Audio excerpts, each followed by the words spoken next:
Hi guys, it's me, Dr. Jenny Yusuf, physical therapist and doctor of physical therapy. Welcome for our Innovator Summit Day 2. So it's our first year to conduct the Innovator Summit, and this is our 2023 summit for this event. We have a day 1 yesterday, so welcome for our day 2, guys. All right. So if I just want to introduce myself again, so whoever doesn't know me yet, I'm Dr. Jenny Yusuf. I'm a physical therapist. I am an international physical therapist. I finished my study in bachelor's in Philippines and my doctorate here in University of Montana. I am based now in Delaware. So I'm a physical therapist like you. I think some of you might be an occupational therapist, right? So this event is open for everyone, healthcare clinicians. So I conducted this because I met lots of technology around with my connections, lots of innovators. So I believe that this will be very helpful for everybody. That will be benefit our patients and even ourselves for health and wellness and rehabilitation, especially now that I am in acute setting. All right. So we have day 1 yesterday for recap. And if you have any question, we have a chat here, QA box here, all right? And you feel free to put on the chat as well. So we are globally right now. We even have in London, we even have India. I think Dr. Nidian is from India, and we have lots of from Philippine based. So good evening to you guys. And here in US. So in US, we have different times. So good morning to all. All right. So here, just want to show you some of what we did yesterday. All right. And I believe not all of you are here, but this will be recorded. All right. So this will be our day 2, but our day 1, can you see my screen, guys? Okay, so this is day 2, but just want to show you what we did yesterday. All right. So these are our speaker yesterday. So Dr. Eleazar Tayag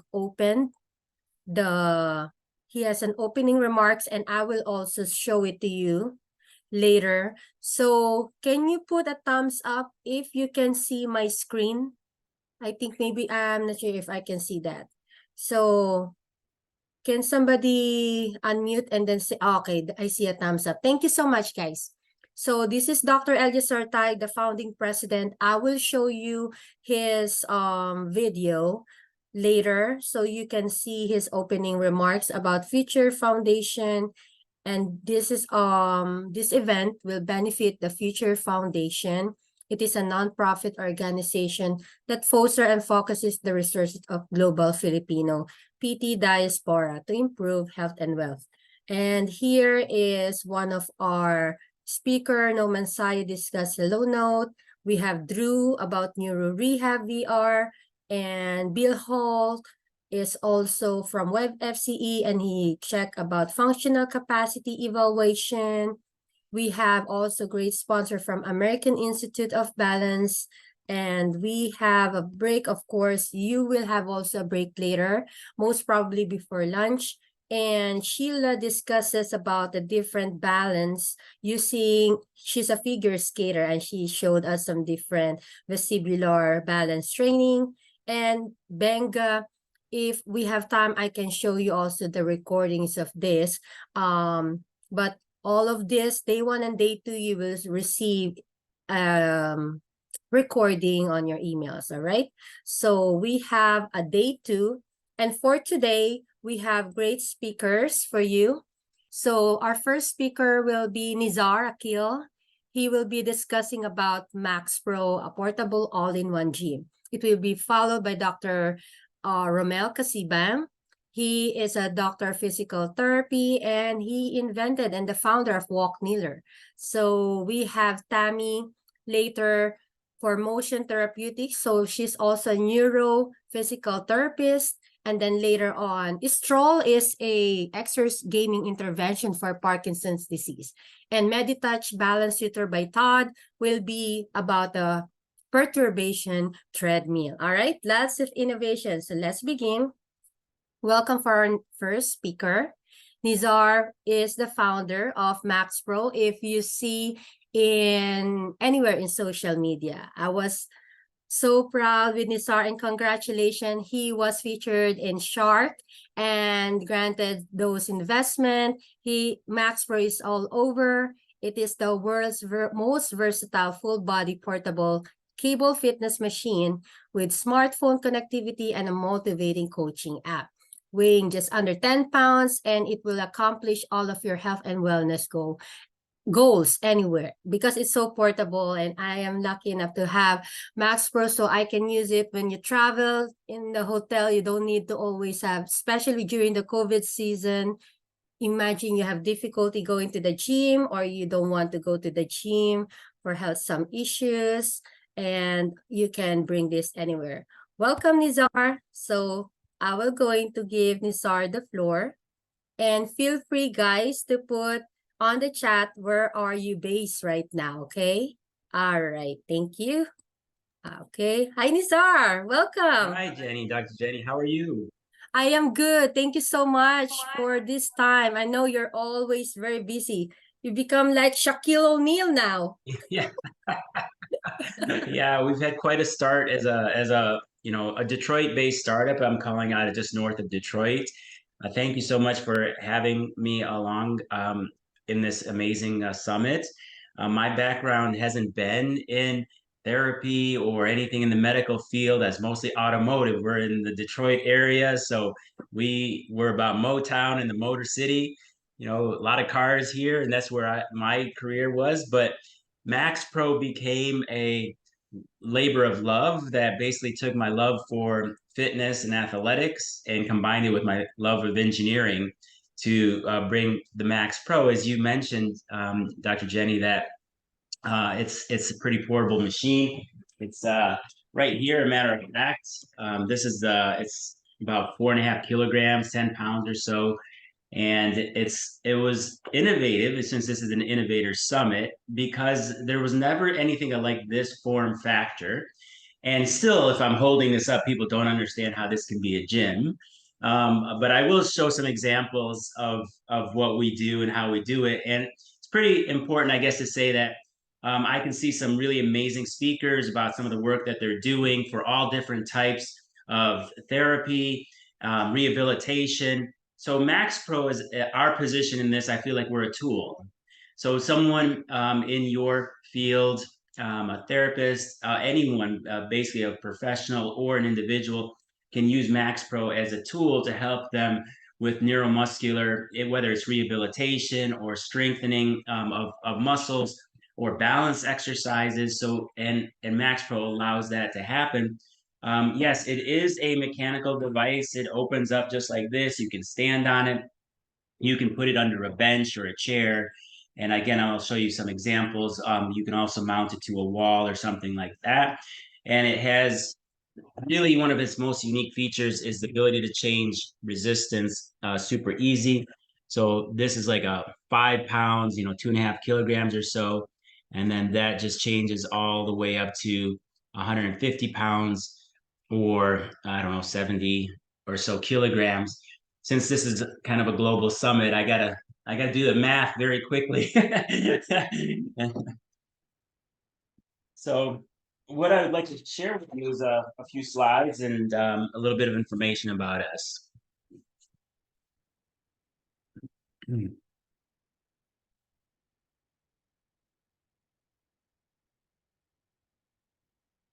All right, just 1 second, please.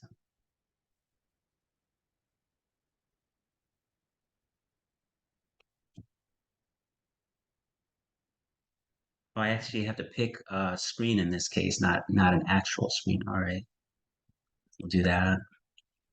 This one, sure. All right, guys. This is just a few things I want to share with you here. This is kind of what it looks like, and it has the accompanying app.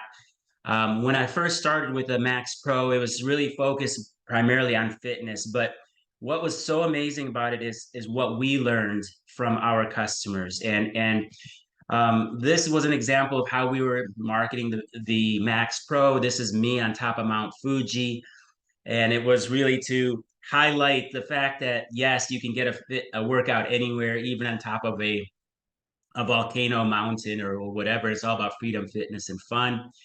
Um, Dr. Jenny already explained that my background, but in our very short time, we've only been really about 3.5 years, and we've have over 30,000 customers in about 56 countries right now. And as Dr. Jenny mentioned, we've had an amazing journey. Being on Shark Tank, Mark Cuban, actually, we had two offers, and I took an offer with Mark Cuban. And Shaq came aboard really early on. He loved our product and wanted to support. So I couldn't ask for a better start. It's not the worst thing to happen to you to have a home-based gym right when COVID hits and all the gyms shut down. So that wasn't the worst situation in that respect. We've had some amazing support from celebrities, also from around the world, athletes and movie stars, and all this kind of stuff. So again, it's been way beyond our expectations. The thing that makes Max Pro so different is that it's portable, it's versatile. There's hundreds of exercises possible, and that little picture basically is the whole gym with all the accessories. As I already mentioned, that it's quite powerful and it's connected. So Dr. Jenny mentioned that there's an accompanying app, and the app itself is very robust with many features. So yes, we do have the fitness, exercises, classes, and some really beautiful locations. But we also have really detailed analytics and metrics when you're working out. You can measure the distance pulled, for example, of each side of the cable individually. You can measure the amount of energy or power in watts that you put in that a user would put into left arm versus right arm. So it's probably one of the smallest devices for measuring the actual energy or effort that a user might put in, whether it's between balance between left side and right side, and you can have some and actual data. You see in this over here, you see a chart, and this chart is actually shown in a table format also that's downloadable. So you can download the actual data of the distance pulled. So if you want to see the range of motion, for example, you can have recordable data in that respect. If you want to see how much power someone put in, it's a factor of the distance and the time to give you velocity, of course, and then the resistance level that's being chosen. So as I showed you previously in the knob, if you were on resistance 5 or 5.5 or 6, then you can actually track that in an electronically verifiable way. So even though it was originally developed for fitness, we recognize also that from a professional trainer's perspective or physical therapist perspective, there was a lot to offer. And I'm going to show you a couple videos here. I think I have to share them individually. Hopefully you can see them.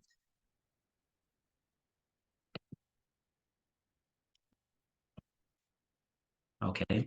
I think you can see this one right here. Yes. Okay. Actually, I don't think I did the sound. So let me unshare and do that again. Mhm. Yes, I did. Okay.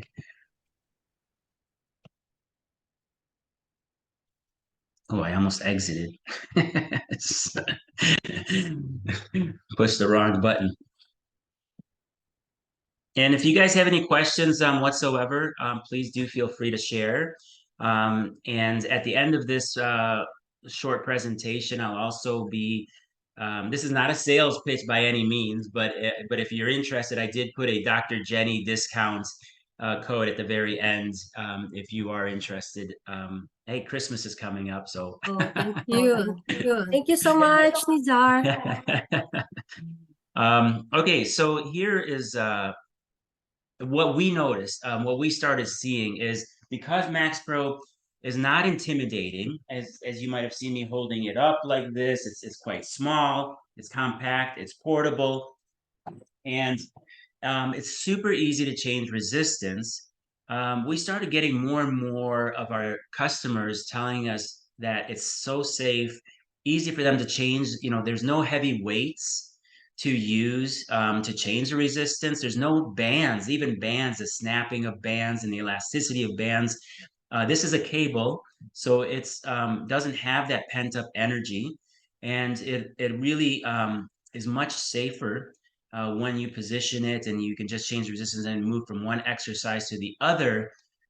Again, it's I think a tool that you may want to consider in the future.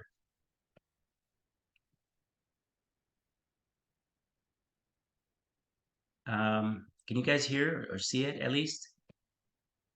We can see there's no sound. Or Is an it? after picture. Well, Ah, here yeah, you now. go. Look at this. There's sound now.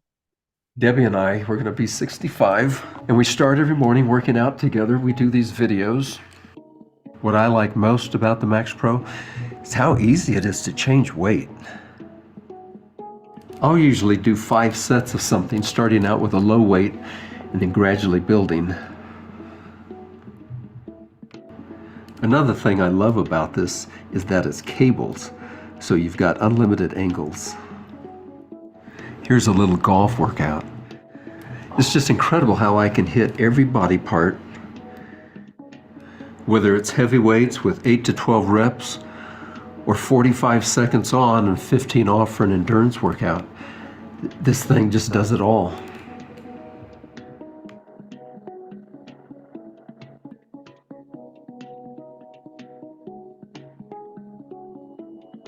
So Mark is in great shape here, actually, and you know, he was just the kind of the beginning of how many people, even in advanced ages, were using Maxpro to improve their well-being, to improve their wellness overall. But then that transitioned also to more and more people telling us about how Max Pro is often used for people for as adaptive fitness, or people who are just looking to again strengthen particular muscles, or coming back from rehabilitation. And we started getting some attention. Like, this is an article from New Mobility magazine, for example, and they were doing a full review of Max Pro for adaptive fitness for people with some limited movements and mobility. And we have also in our we have these handles, but we also have ankle straps that can be used if someone has limited mobility of their hands, for example. And this gentleman here was a Paralympian and used to do a lot of workouts and fitness. So he was just showing how easy it is to change resistance and how you can mount it and so on. So it's again was getting more and more interest from that perspective. And I got one more video to show you that even some, with someone in a wheelchair, as you've seen, like, can you see this all right? Okay, good. Thank you. So Yeah. yeah, you can see that she's doing it all on her own. There's the bench over here if she needed it, but yes, it was something that was really amazing, and really one of the proudest things that have come out of the development of Max Pro for us is to see all the different ways that Max Pro has been being used from that perspective. So I'm gonna stop sharing here real quick. So for us, again, there's an app that goes with it, and you can see a lot of the results of what you're doing. And for us, we have the hardware and we have the digital kind of experience that go together hand in hand. And for the fitness side, and we started to add, and there's often categories like um, Tabata or HIIT training or strength training. But we're trying to now move into a more inclusive and understanding our position with our customers. And we've added another category for adaptive fitness. And also we're adding one, well, adaptive fitness actually it includes in our, people with certain disabilities or just people with advanced age that would require um, a more gentle approach to fitness. So we do have, for example, in our app, someone who's seated and doing various full body exercises using the Max Pro in a very safe and efficient manner. So it's just, again, we don't claim to be the professionals, but we try to provide a tool that can give the full range of what someone may be looking for. And as opposed to, let's say, using a band or different multiple bands, depending on multiple resistance levels, it makes it quite easy to change the resistance, as you have seen. But then you also have that data available to you, um, again, for keeping track and then for continuing to improve towards a particular goal. So I think, I mean, I don't know if anyone else has any questions or anything, but I just wanted to make that a bit of a short presentation. Maybe it's a little too short. I could I could always go on a lot longer, but if you guys have any questions or anything like that, then I'd be happy. I do need to share one thing also with you, if you don't mind. I apologize. Um, as I mentioned here already about the data, we are now starting this month, we are connecting to a lot of different products. So meaning biometric products. And by doing so, we're trying to go and complement our fitness side and with other wellness data like sleep, for example, heart rate variability, and include all of that. We are building again, in the future here, with the direction that we're going, we're putting together an AI engine. And the AI engine basically will take all these different data points and give you kind of a state of your body or well-being on a regular basis. So we're pretty much device agnostic, and we're moving in that direction. I also want to share a couple more things. Sorry, I forgot, Dr. J. Yeah, take your time. You have until 9 o'clock. Yeah. Thank you. Oh, okay, good. So if you guys, I'm gonna go back to this in a second, but if you guys can see me, uh, we've developed this is called the Max Pro Lite. So this is much lighter than the Max Pro, even though that is quite light. And this will mount to anything with a strap, like it can mount to a table leg, a physical therapy table leg, for example. It has the same type of features and functions and capability as the Max Pro. And it just has a much reduced weight amount. And this is not yet out for sale, but it is something that we're producing very soon. And if you have an interest, please just let us know. But this is something so portable that we got feedback from traveling physical therapists who would go to people's homes or to go to clinics and so on. And they first of all love the Max Pro because that backpack that you saw someone had, they would often be taking a suitcase with weights and bands and all kinds of things and rolling it into people's homes. And now then the Max Pro replaced that, but then this one is one step even lighter and but still has that same function. And you don't need the full 300 pounds, obviously. This one goes up to 35 kilograms, something like that. So thought I'd share this one. It's actually a first sneak peek for you guys. So Very nice. I really love that color orange. yeah, Yes. thank you. Yes. We have so this one just comes right off as well, like that, and it mounts onto a track system, or again be used with this base for using it with a strap, or there is a small bar, a very thin bar that you can stand on it as well. So there's a bit of that I want to share with you. You're right, I was kind of rushing through. Very nice. Very nice. And then going back to here, so it work with all of these different devices as well. Nisar, can you make it like full, like a slideshow? Yeah. Okay. Thank you. Yeah, sorry. Perfect. Mhm. Sure. And then as we go on, and I had already kind of shared with you some of the ways that Max Pro is being used, but what was really unique about Max Pro compared to some of the other larger pieces of equipment is that it can also be used in indoor or outdoor settings or as group training because it's such a small takes such a small floor space. It's really nice for us. As you know, gyms are a very social environment. People like to go to the gyms partially because of the group classes and things along those lines. And we also found that physical therapy in a group setting can be very motivational and a social activity as well. And so with the Max Pro, it allowed more people to do more things together. And so we thought that was very fascinating. Again, this is all stuff we learned as we continue to start off just as a purely as a fitness product.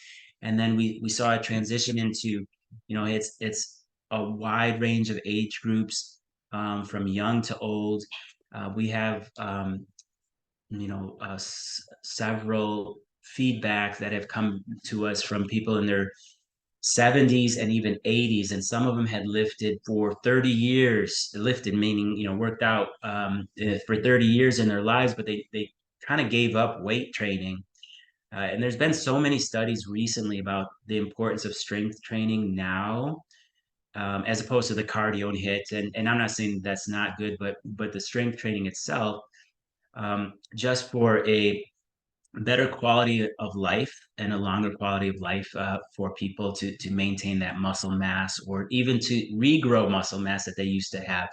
So we think we have a place in this particular kind of approach that's going on. And again, sharing Max Pro's information with you. You've already seen some of these. This is some of the adaptive fitness exercises that we have in our app, and we do a little bit again. This is slide is kind of more of a brochure, but I want to share with you. You can't really see it very well, but what you have here was another area that really surprised us. Um, some soldiers that were coming back and with amputations of some sort were unable to do weight training like they used to do, especially they would be completely off balance. And the weights, it became so dangerous for them to work out with weights. So I didn't mention that Max Pro, as you are pulling on it, it gives you the concentric resistance. Okay, but you don't have the eccentric resistance. You have a very small eccentric resistance, just enough to bring it and rewind it very quickly. And it allows you to do very rapid movements like rowing or skiing type of exercises. But it also, we found something quite interesting. It somehow, because I'm not, a professional in terms of the medical field or anything, but we started getting feedback from customers about how it's been really helpful for people with, particularly women. We were hearing from multiple sclerosis and MS, and that they're asked to train, but when they do train and use weights, their bodies are really wrecked for 2, 3, 4 days. And it's like the central nervous system is taxed so much that their bodies hurt. So with the Max Pro, we've gotten feedback that they were able to just function, to work out for the first time. The next day they feel great.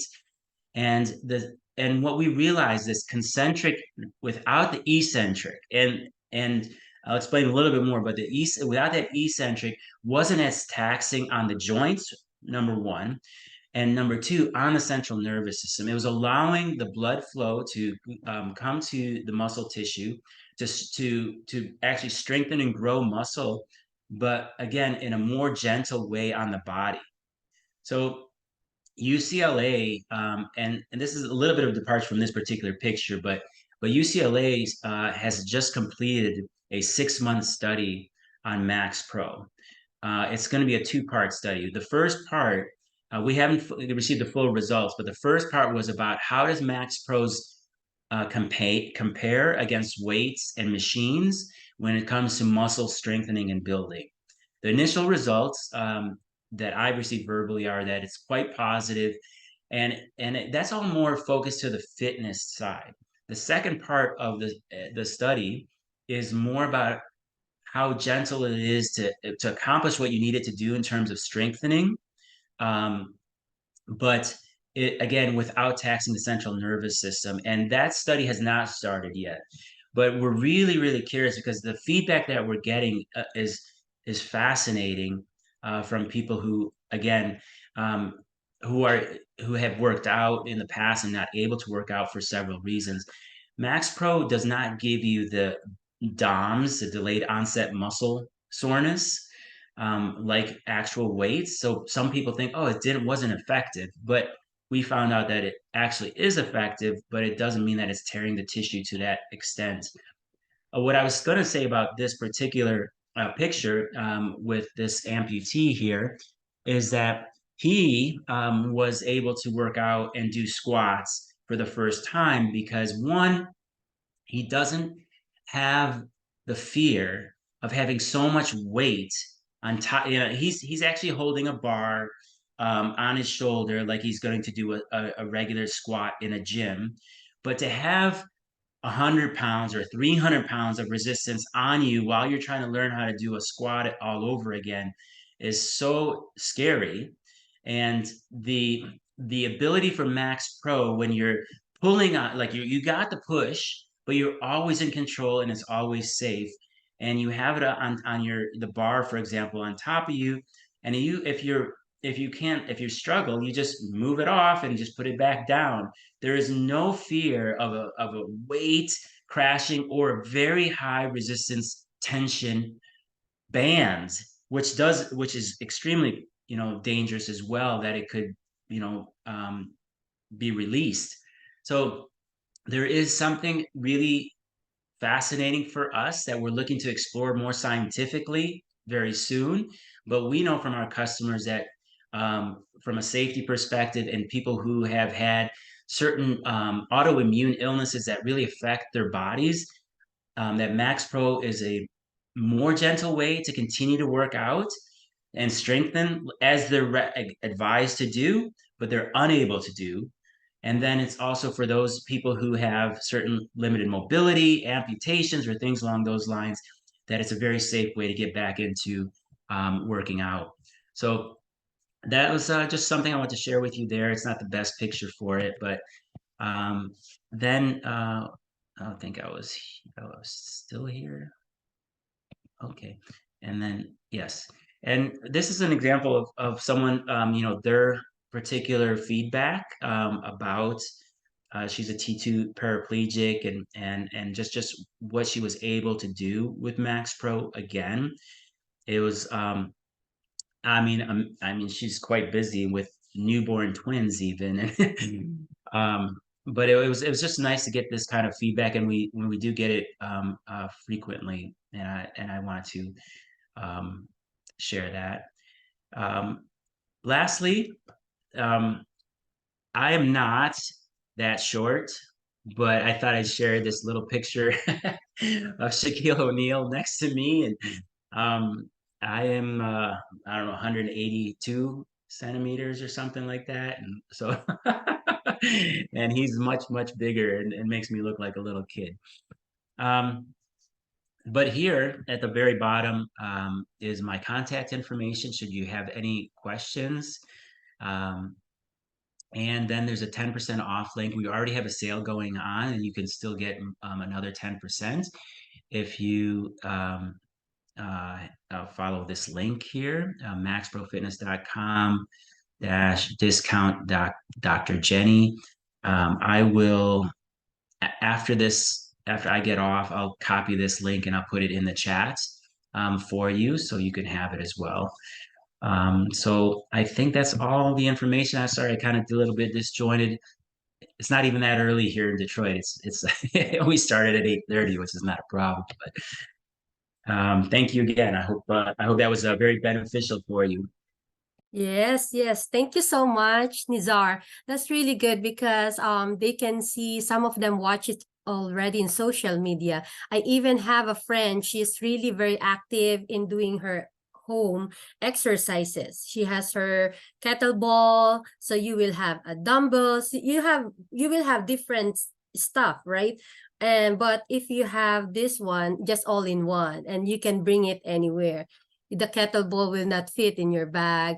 The different dumbbells like more than 10 pounds will not really fit if all in one, so it's really bulky. So that's good to know, and congratulations in this. So how much is it right now, if in the future also the light portable one, the light Max Pro, what and how much do you think it will be out in the market? Especially we have lots of therapists just doing their own concierge PT or home PT. Yeah, sure. So this will probably be out in within 6 months to the market. This will probably be less than half the price of the current Max. The current Max Pro is about $800. I mean, it's actually on sale for about 650. You can get even for less. But that's not just that Max Pro. It's the full all the accessories that goes with it. This one will probably be closer to 300 or less, and it's more about the electronics and sensors that are built in that feed that information as well to your app, and then the adjustability of our power clutch system right here. Wow, that's nice. And I think there's a Bluetooth. That's why those small one that's connected the Bluetooth app, right? Yes, thank you for yes. So there's a power button right here, and it connects via Bluetooth directly to your phone and to your app. And again, all of the data that you receive is downloadable in a CSV file if you wanted to keep track of it that way or manipulate the data to your preference. Nice, nice. Thank you so much. I forgot. I think I have one more question. So guys, if you have any questions, put it on the QA or on the chat and Nizar can answer them. All right. So thank you so much, Nizar. We really appreciate your invention and innovation. That's very helpful for us. Especially, I'm now in acute setting and know it's very helpful for me in home health. I even use it at one point. And the cleaning for that. How about the cleaning part of that? That's what's really nice. It's you saw it's quite a simple product, and it's virtually maintenance free. There would be replacement of the cables maybe if you used it regularly after 2 years, but that's kind of a normal wear item. Other than that, there's really no major requirement. I mean, I guess if you're using it between different patients, you can wipe it down with a antiseptic or sterile type of thing. But other than that, it's not a problem. Yeah, Rita. I think Rita has a question. Go ahead. Can we? Okay, here. I think she can. All right, Rita, you can talk. You can unmute. Go ahead. Go ahead. I think you can talk now, Rita. Okay. Can you please send the link again? Thanks. Okay. Yeah, he will going to put it there on the chat. Thank you so much. Yeah, if Can you you have see that right now? Can you see Mhm. it on the chat, Rita? I think I'll do it one more time here. There it is twice. Yeah, yeah. Yeah, so whatever is the price, just use those code and then there's so they will know that you attended the Innovator Summit. And then is it okay, Nizar, to share this in my Balance and Fall support group members? All right. Yes, We certainly. appreciate you because we are here live, but we have more than 100 participants or attendees who what do you call this, registered. All right, and then we have the Balance and Follows members. It's very few, we're still few, but 2,000 plus right now. Maybe they can really benefit. So guys, this recording will be available for you, and also Nizar, this will be open for in YouTube and Facebook group to share. All right, Excellent. Excellent. thank Great. you. So guys, Thank you, if you have everyone. any questions, so just check it out. Let me see. I'll be around a Thank little you. bit longer. If there anyone has any questions, I can answer, and then thank you again for your time, Dr. Jenny, and your dedication for all of that you're doing. Appreciate it. Thank you for all you do. People like you, we cannot invent things like this. We just we are just users. All right, Stephanie, just put all your questions there, okay? We appreciate you guys. Thank you so much. All right.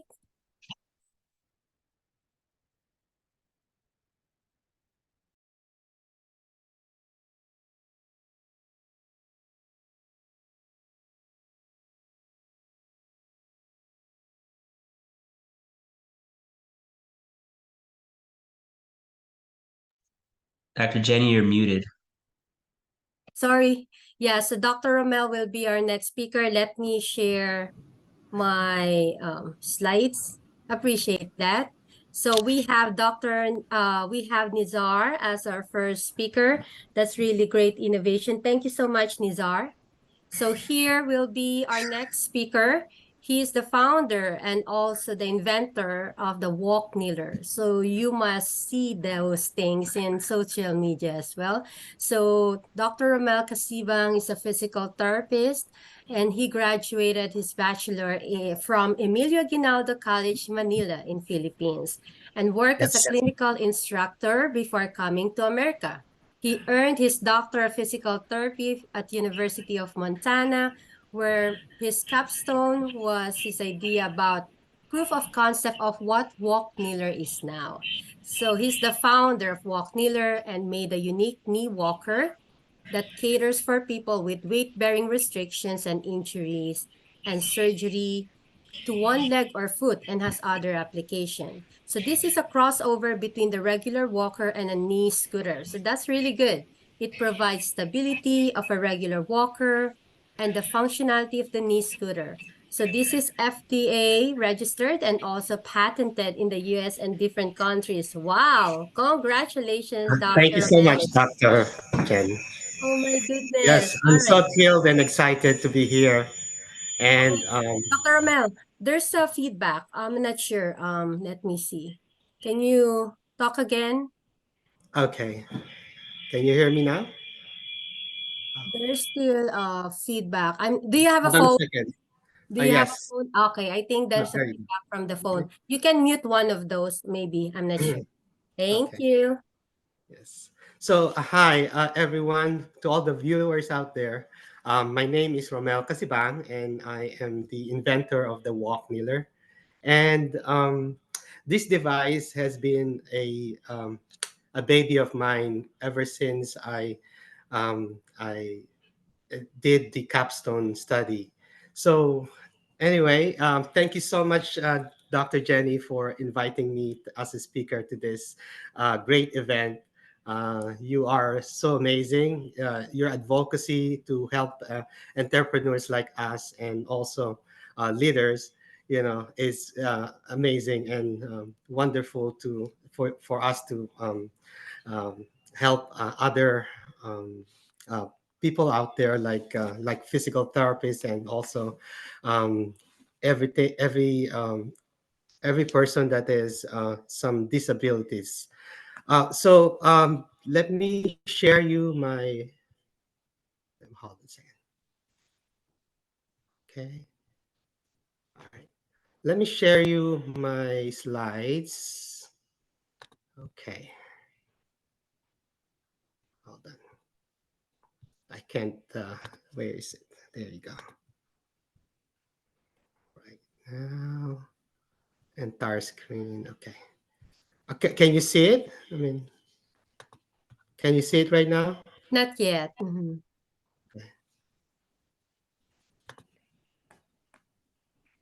Do you see it now? No, Oh, no, not yet. But you're able to share. Let me see. I know you're yeah. a co-host now, right? Mhm. Yes. Hold on a Okay. second. Yeah. Didn't see it yet. Okay. Can you see it now? I No. think you need to select a particular screen instead of, or a particular file instead of the screen. Yeah. Normally it has a screen to select, but this time you have to select each individual. Oh, okay. Mhm. All right. You click How the about that? specific screen. Hmm. No, no, nothing yet. So share Okay. screen, then click that particular one that you want to share. Yeah, hold on a second. Mhm. Hmm, I am not. There you go. Yes, it's coming. All right, that's good. Yes, and then just make it full. All right, Okay, perfect. all right. So we got it. So Walkmiller has been uh, this device, you know, has been an idea of mine ever since around 2019. But then what happened was COVID came, and so what happened was I was trying to um, make a, uh, a business out of this idea. So let me check first. Hold on a second. Oh, there you go. Okay, so I created this. We're based. Well, let me see. Wait a second. Hold on. Wait. Can you see it? I mean, I can't. Where Yes, is it? yes. We can Oh, see all your PowerPoint.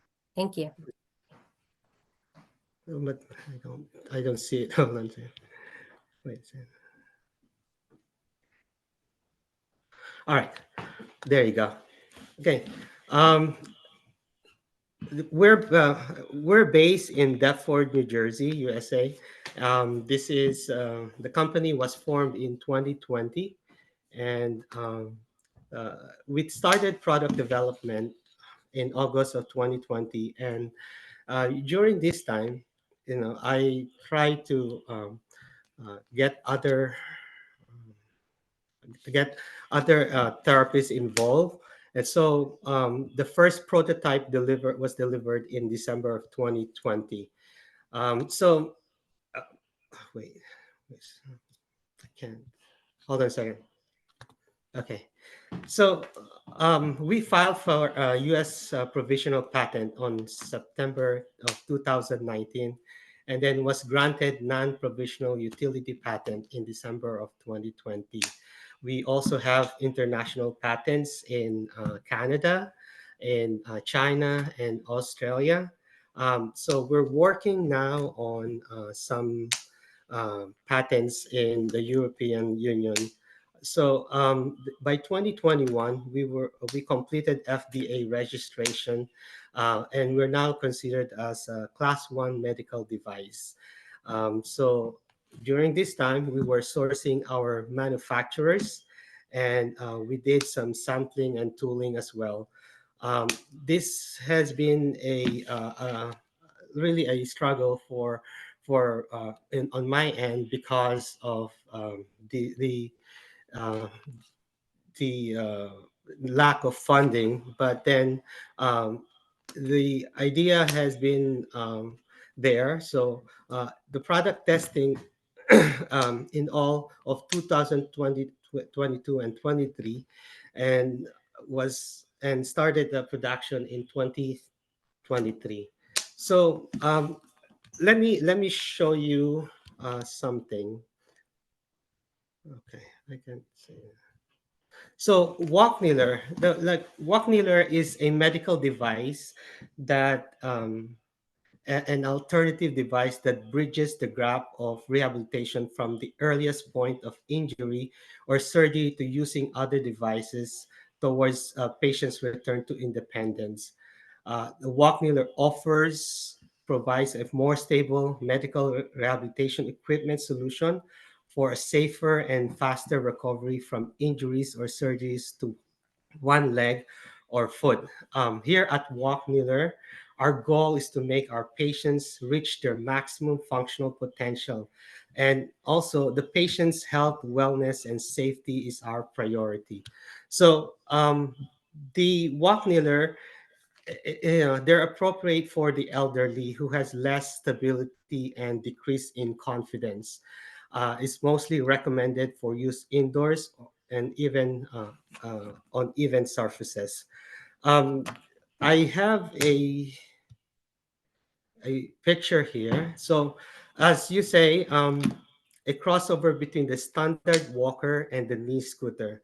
Um, So this is the picture of the walk kneeler. It's made out of two lateral frames that is uh, there's a crossbars that run over to this two lateral frames. A knee rest is rotatively mounted to the knee unit and easily slidable to each side, to right or the left. It is lightweight. There is a durable frame. It has no assembly required. So out of the box, you can take it and then and easily use it out of the box. You just need to have some adjustments with the height, the the laterality of the knee rest. It has compact folding design, adjustable, and it's also portable.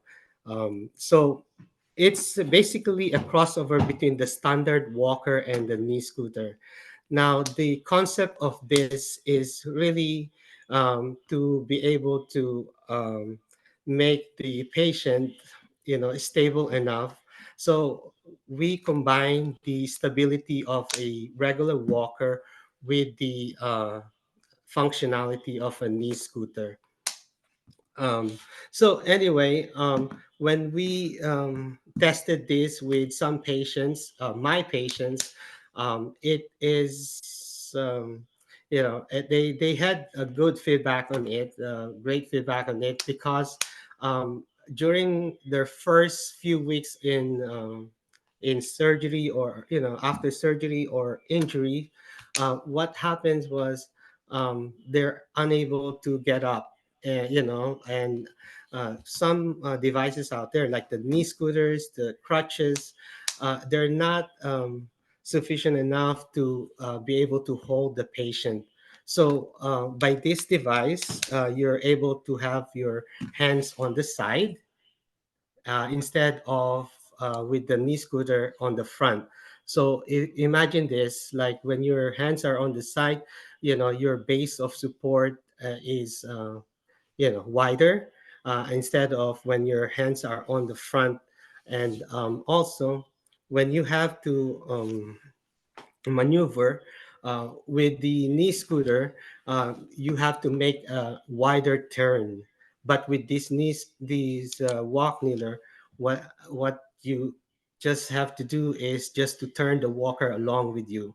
So there are so many advantages of this walker, but also um, let me clear it that this is just an alternative to the other devices out there. It doesn't replace them. It means that when you have an agile person, I will explain this further later. So when you have an agile person, um, you may benefit from this walk kneeler initially, but then later on, you may need to progress to a knee scooter or something like what they call like an iWalk. iWalk is a new device out there that's in the market as well. So let me clear it again. So this is not a replacement to the knee scooter or to any other devices out there, but just an initial device for patients recovering from their surgery or their injury. Okay.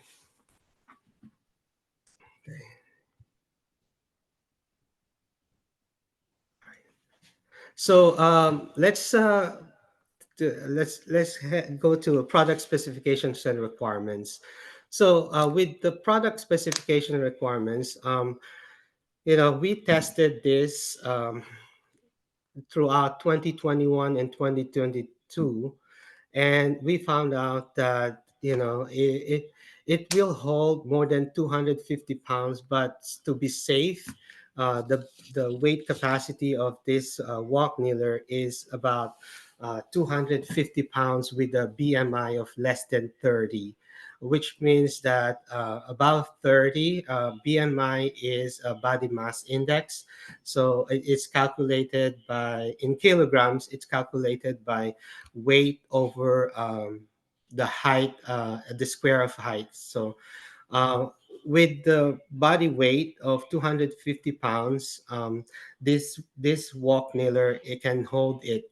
Um, and we have a knee weight capacity of about 150 pounds. So when you are using the walk kneeler, you're able to um, put more weight onto your knee, but then because your hands are on the handles, you're not really putting much weight onto the knee rests. So it's evenly distributed with your other leg and your hands. The height limit of this is 4'10" to 6'2". So, anyone who has problems with their, ankles or foot, who is a little bit shorter, will be able to benefit from here from 4'10" to 6'2". The overall folded dimension of this is 22 inches by 8 by 32. So you can see that, it is foldable. It has a compact design, and it's also portable. So the product net weight is 16 pounds. So it is easily, you're able to carry it along with you just like a regular walker. So it is foldable. It is lightweight. It's portable, and it's adjustable as well. Okay. Yeah, so here it is, like, we have some the I just want to show you some of the parts of it. Okay, so it has trigger release folding locks. Yeah, so you can, some walkers out there, they have like pin locks. We have like the trigger release folding locks, and non-slip ergonomic handles. Um, and a soft padded knee rest, easily adjustable slide unit, reinforced joints. This is very important. Uh, Throughout the product testing that we did for the past few couple years, we found out that, the first thing that breaks down are these joints. So we reinforce them as much. And it looks like more of a regular walker with a knee rest in it. Okay. Yeah. So let's delve into the demographics of this. There are more than 5 million ankle injuries occurring each year in the US alone. And ankle fractures accounts for 187 out of over 100,000 people in the US. Foot fractures have higher incidence than ankle fractures. So imagine, like, there's probably like 500,000 people that have ankle fractures, foot fractures or ankle injuries throughout the U.S. Yeah, every year. So we also have, with diabetes, diabetic foot ulcers account for approximately 10% of patients with diabetes mellitus. Okay, so diabetes affects about 25.8 million people and 8.3 percent of the U.S. population. So why is this significant? So diabetic foot ulcers, they start with diabetes, and people who have foot ulcers have inability to put weight because of skin breakdown, and doctors most often, they make their they order their patients to, not put weight on their leg or their foot if they have the diabetic ulcers.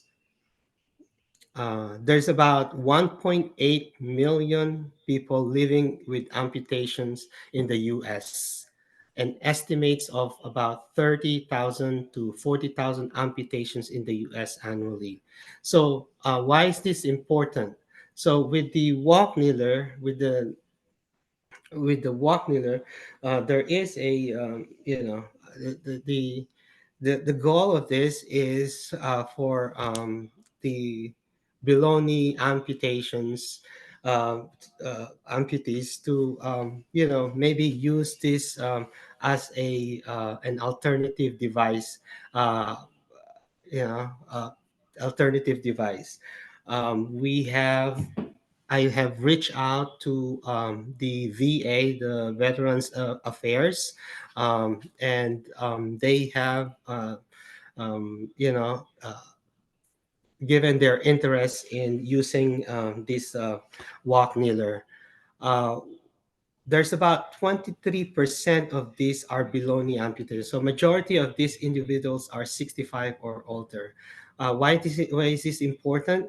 Um, when you have an amputation below knee, your confidence level and your confidence level is affected, and what it is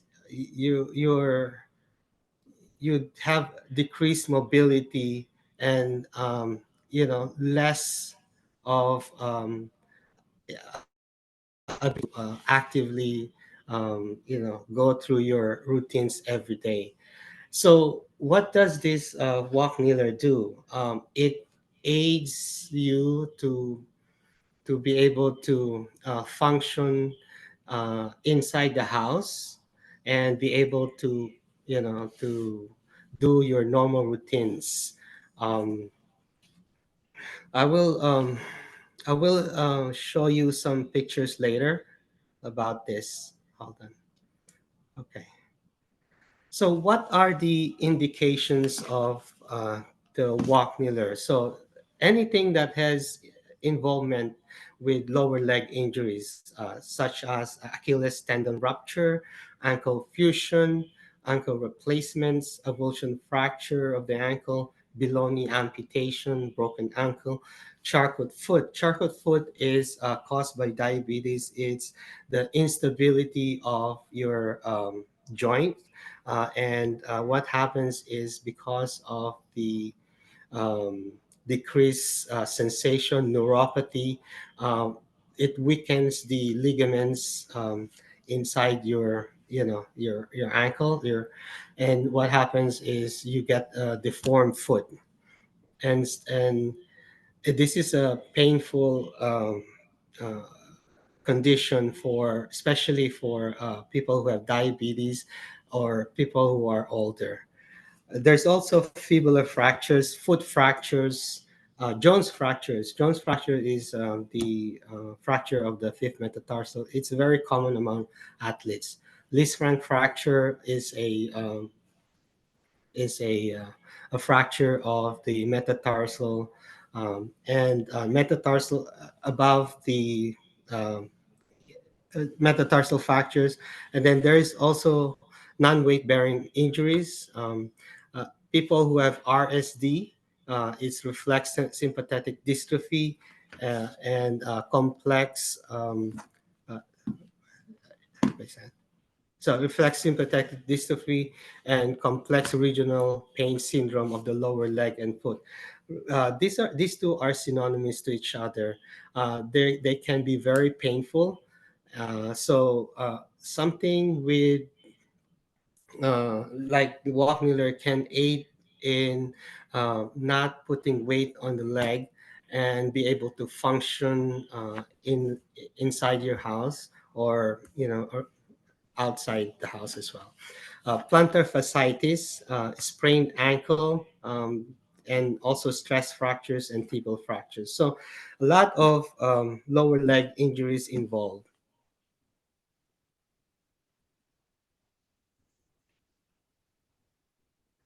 Now, we did the research. This is actually my capstone study. So I did this as a capstone study in University of Montana, and my the title of it is "The Effectiveness of the Knee Scooter and the Walk Kneeler with Knee Rest."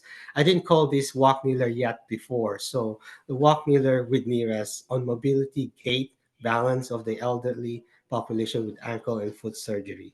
So this patient of mine was a 74-year-old female who had post-operative open reduction internal fixation of her ankle, status post bimalleolar fracture from a fall. So this patient of mine was limited for about 10 weeks.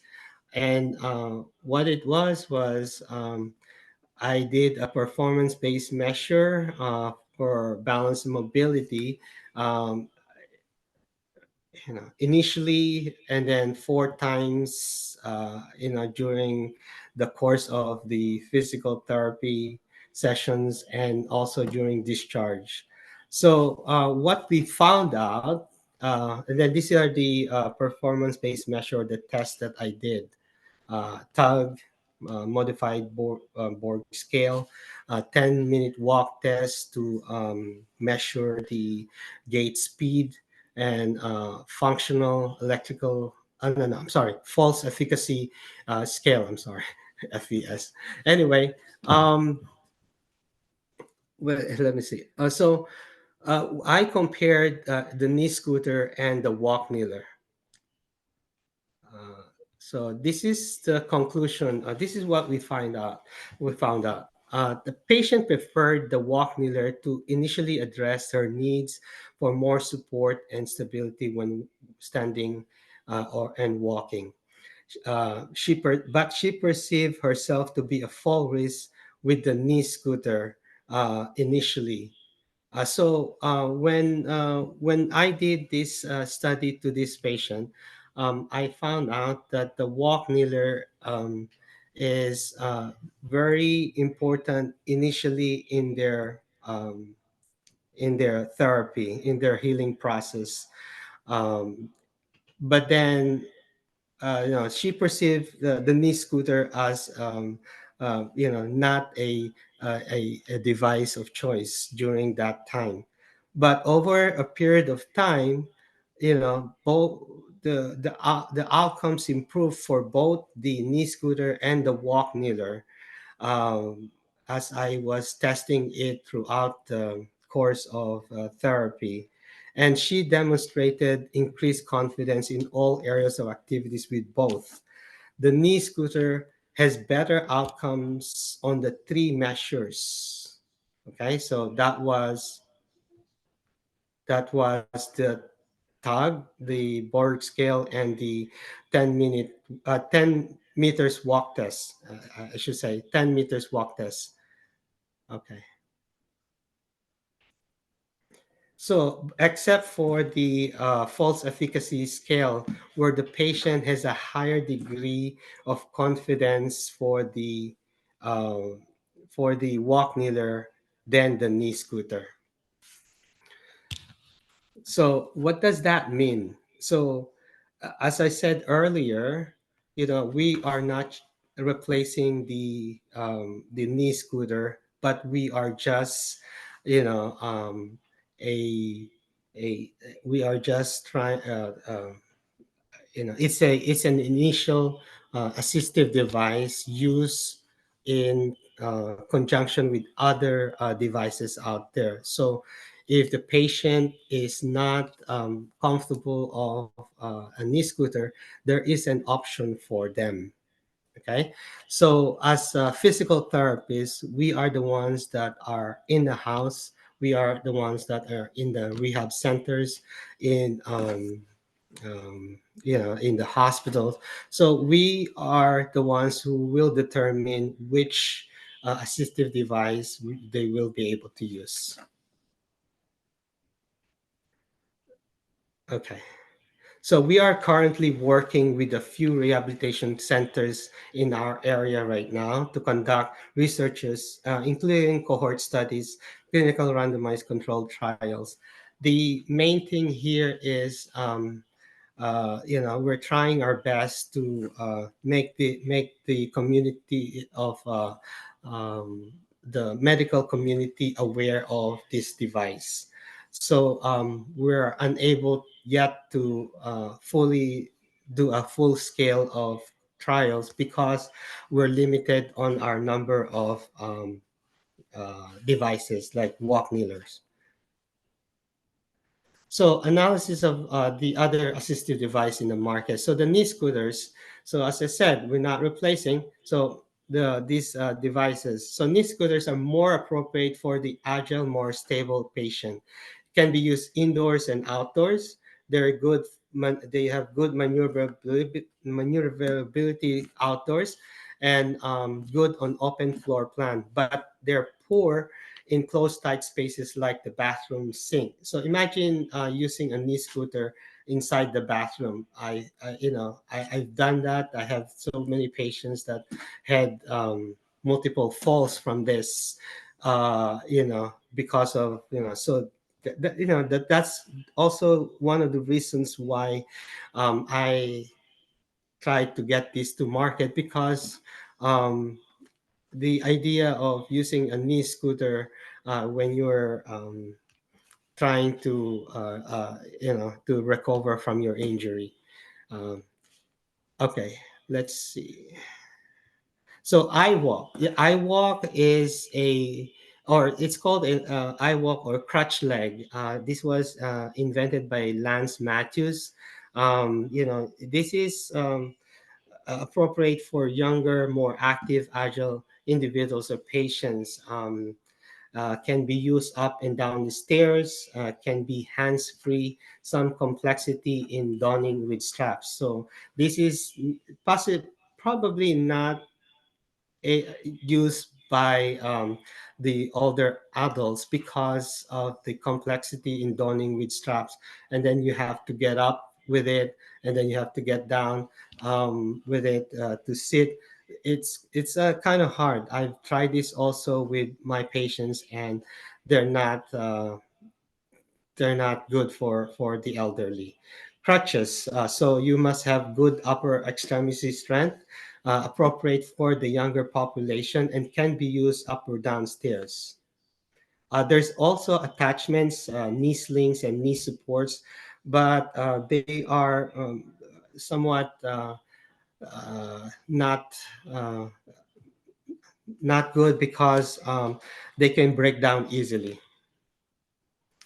So the walk kneeler, it can be used for in-home orthopedic hospitals, inpatient and subacute rehab centers, wound centers. I mentioned earlier about the diabetic sores that patients have. So wound centers are great for this. Physical therapy outpatient clinics. So, what's the value proposition? The value proposition for this is for patients to have a more stable knee walker uh, that increases safety and improves overall confidence, initiating early patient independence. For therapists to assist patients with their recovery in their return to normal activities of daily living. This walk kneeler minimizes falls and improves outcomes and shortens rehabilitation stay.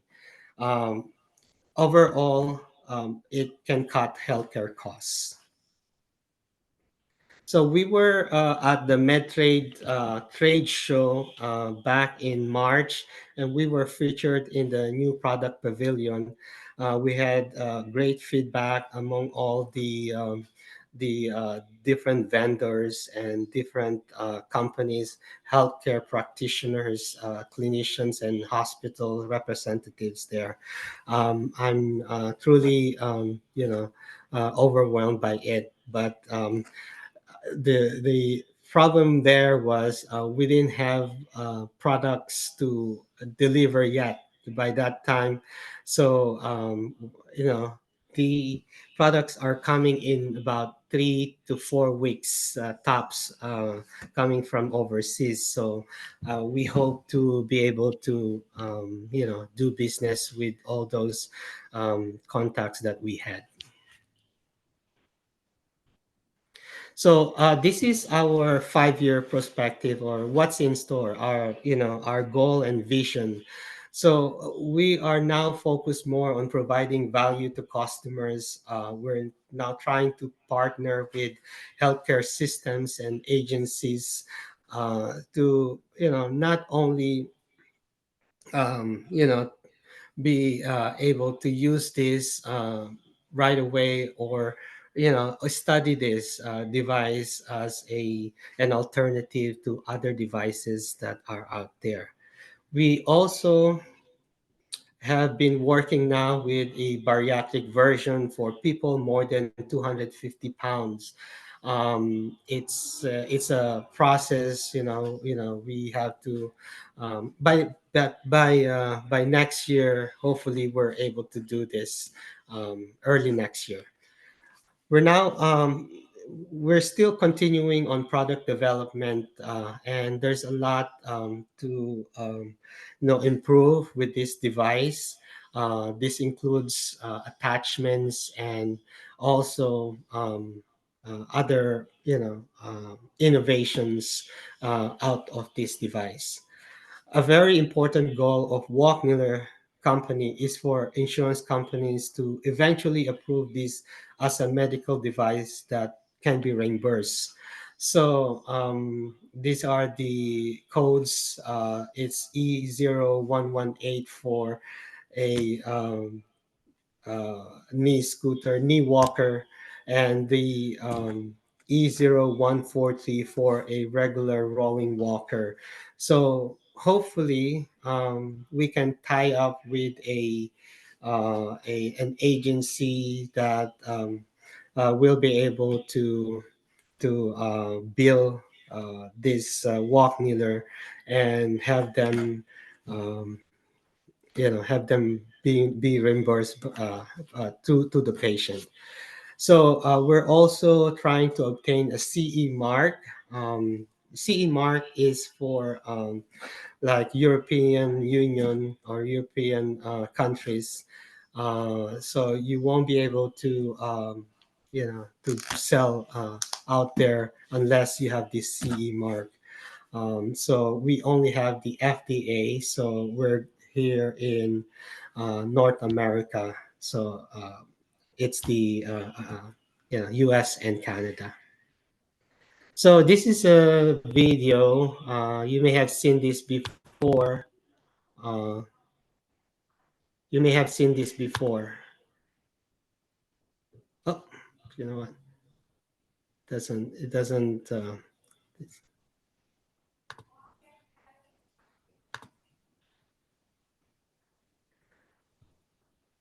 Oh no, it's not going. Okay. Anyway, just check out in YouTube Walk Miller, and you'll see a lot of videos out there out in our YouTube channel that is important, relevant with the Walk Miller. Okay, and then. Okay, thank you, and thank you so much, Dr. Jenny, for this opportunity. You are welcome, Dr. Romel. So thank you so much, guys. So I believe we have some questions here. And I think Cheryl is being answered as well, right? So it says here, is there any weight limit capacity on the kneeling support? So yes.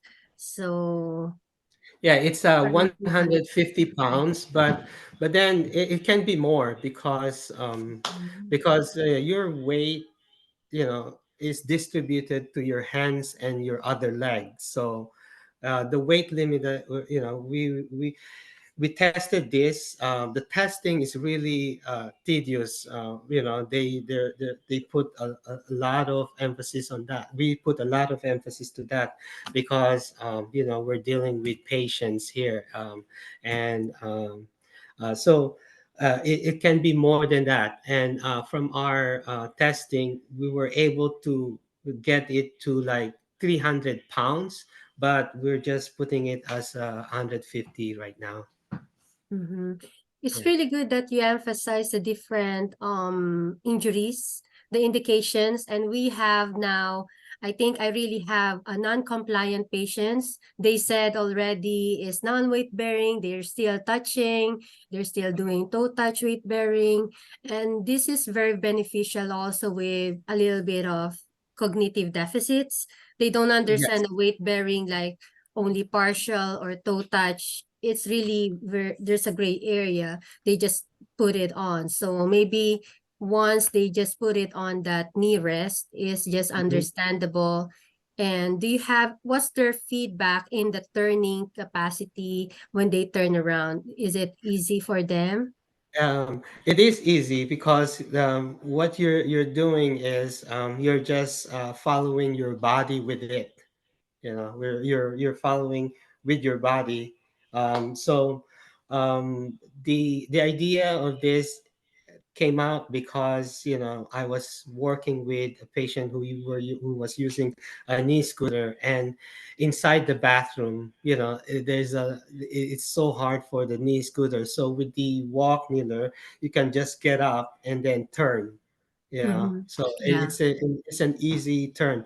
And by the way, also by the sink, when you're on the sink, you can just position the walker through the sink, and then you can work on like your dishes and everything.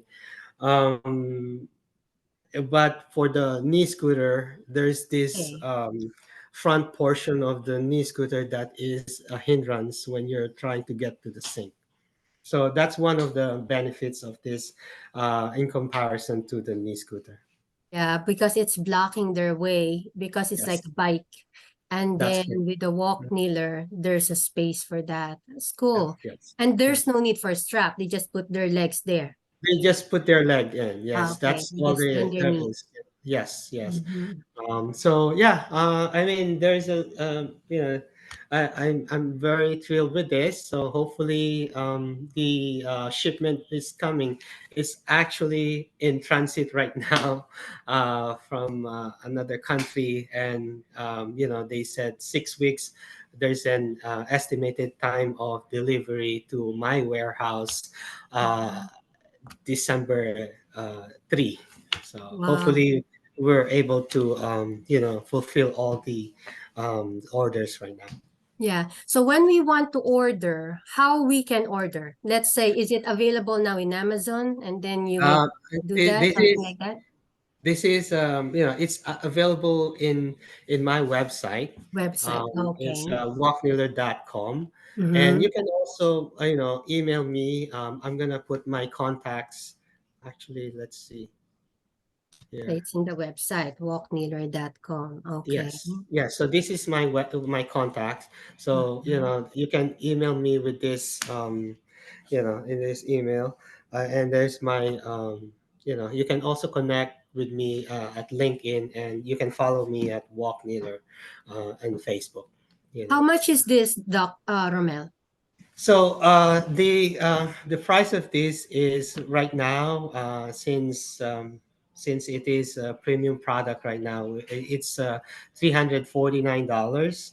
Mm-hmm. But then there's a $50 discount when you go through the online, Okay. so $299. But then if you are a dealer or a hospital agency or like a vendor, you can contact me, and I'm definitely interested in working with you, in a in a retail, not in a retail price, Like a wholesale like a price. wholesale price. If Yes. there's a specific, like five Yes. more or something like that. Yes, yes, so that's what I'm working on right now, with other vendors right now. Yes. So if we will call you, is there available now? Let's say I have a patient that I have, but usually it should be available because they're being discharged That's correct. within Yes, five yes. days. Unfortunately, we don't have at hand right now because we were, the shipment is coming just yet. December. So, yes. So 1 month to Hopefully go and you will have one more month and to go. more. Right, right. We ordered a full container, so it's about 600 units. So, Oh, yeah, okay. I'm sure Congratulations. we're able to fulfill all those orders. Yes. That's really good. At least it's all ready. So congratulations. These are Thank you very so much. this Yes, will be thank you very again. helpful. Yes, because Uh, right now I have a lady and she's really just borrowed a knee scooter. She don't understand how to put the brakes. She put the brakes but still moving, and if it's yes, putting the brakes, so it needs a little bit cognition, coordination. that's correct. Yeah. I believe what I understood is that the walk kneeler is already one whole platform and then the knee rest. Is it foldable, the knee Yes, rest? yes, it is foldable. So the knee rest is foldable, and Okay. also it can be slidable to each leg. Like if you're, I'll show you. I show you this. So Yes, yes, please. yes. So Because they can use, yes. So now they have their walker because they will be only for 6 weeks, 8 weeks, like that, let's say. So now after they're done, they have their walker at for them so to you use. you can fold it That's like it. this. Yep, Uh-huh. and then you can fold it. Yes, yes. Oh, it looks It's, very durable. Nice color, Doc Romel. thank Is you. that purple or blue? It's blue. So Beautiful. Yes, you yes. see, it's foldable right here like Yeah, this. yeah. So My it works concern is the knee like a rest if walk. it's foldable. Oh, okay, good. Yeah. Yeah.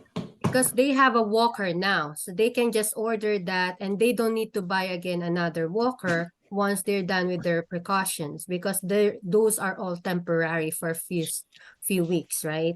Okay, Yes, that's wonderful. correct.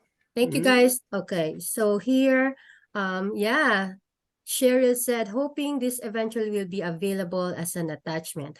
Oh, it is a promising innovation. Yeah, Doc Romel, how about they have already a walker? They just need an attachment. Are you thinking of doing Oh, that? there is a one that is that's why one of those things um that I discussed earlier was the analysis. So there's already an attachment out there, but Mm. then I've already tried it, and usually they promote it as durable, but it's I would say not as durable as they promote it. So oh So there's yeah. already Cheryl an Mhm, attachment out mhm. there. So Yeah, there is it's called a knee support.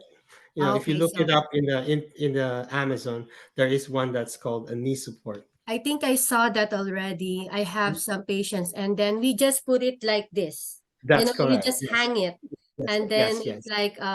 it's like a dual wire, and then Hmm. and then you just hang in the walker and then remove it. But I Right. agree because I have that heavy patient. It's just like a foam, That's correct. soft Yes, foam but hard material on the bottom, and then a wire that you hang. that's So correct. it Yeah. depends on the weight. So it's very important the weight limit there. And I have a heavy patient. Maybe lightweight patient, is easy. Right. They will not think Hmm. about it. Yes, yes, sure. That's really cool. That's why it's Innovation Summit, right? We'll keep Yes, learning thank and you so learning. much for all your support, and mabuhay ang Filipino. Yeah. And then here is it also lightweight. The convenience that it offers is quite fantastic. So we have the anonymous attendee. So it's lightweight.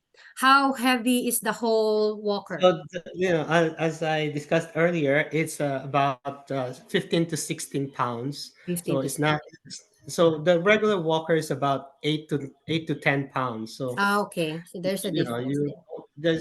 you only need like probably it's not as heavy as you think. So Mm-hmm. it can be uh, folded. You can adjust it, and also it's very portable. Yes, thank you so much. So guys, thank you for your questions. Congratulations, Dr. Mel. Proud to know one Filipino physiotherapist inventor. Yes, Catherine, Thank you so right? So that was really cool when I recognized that he invented this. I said, please join us, you know? And we have lots of innovators nowadays, and it's good to know that it will be more available in the future. Yep.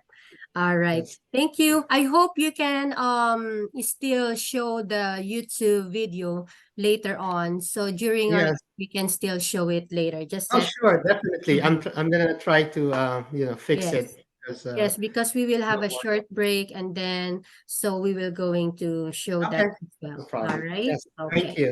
You are welcome. So good job, And guys. more So power to you, by the way. Thank you. yeah, put your YouTube link also in the chat box, Doc Romeo. Okay. Yeah, Okay. so we're now heading, so let's see. So that's Dr. Mel. And then we have a couple of now video here. So before our break, we will have a great video. This is really good. Stroll is a UK or London-based company.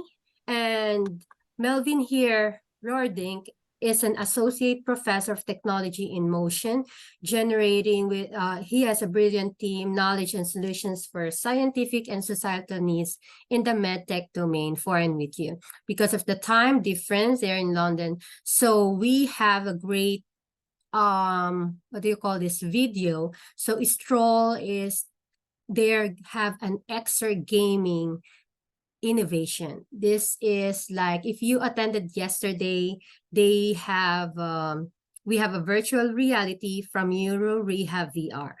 And these are all for stroke, any neuro, Parkinson's disease, and any neurologic issues. So that's the Neuro Rehab VR, and it is a virtual reality.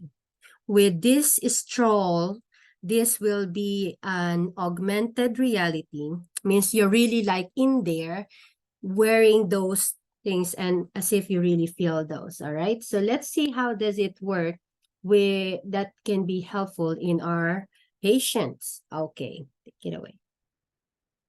Hello, my name is Melvin Roerdink.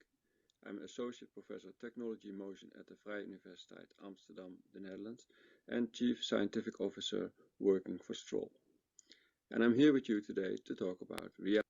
Before, guys, can you hear the sounds, please? And if you're seeing the video, please make a thumbs up so I will know. Thank you so much, guys. All right. DTX, an Sound is a little low. intervention for people with Parkinson's disease, utilizing augmented reality headsets like Microsoft HoloLens that I'm currently wearing.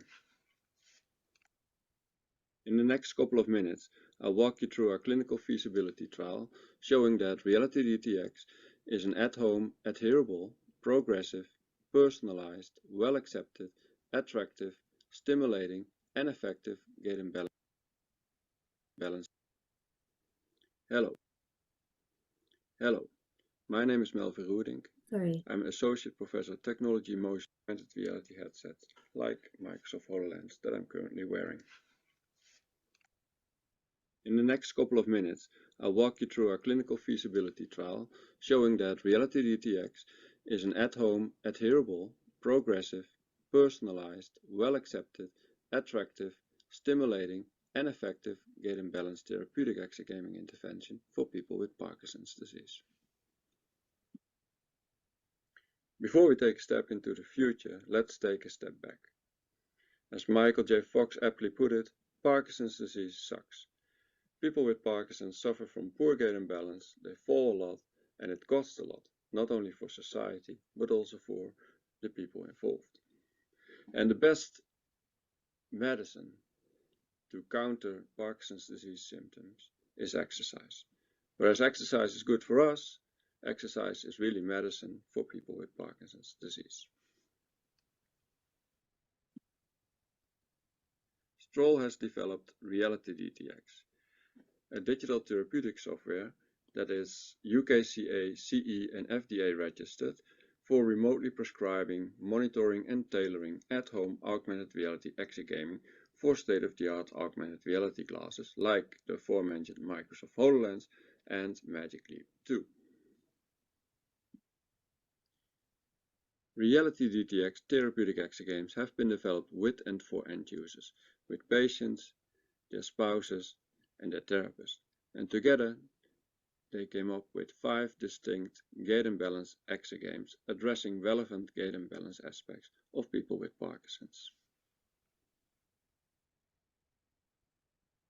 In these videos, you can see Reality DTX exegames that are progressively targeting gait and balance aspects of Parkinson's.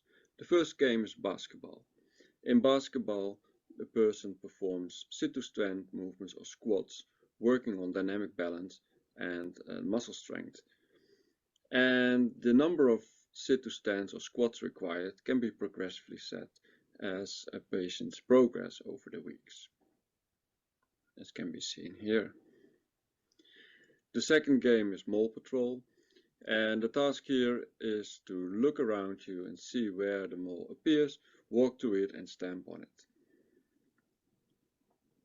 And also this game can be progressively set by increasing the distance and reducing the available response time for hitting the mole. And this game targets gait initiation, turning, goal-directed movements, and walking. The third game that I would like to highlight is Smash.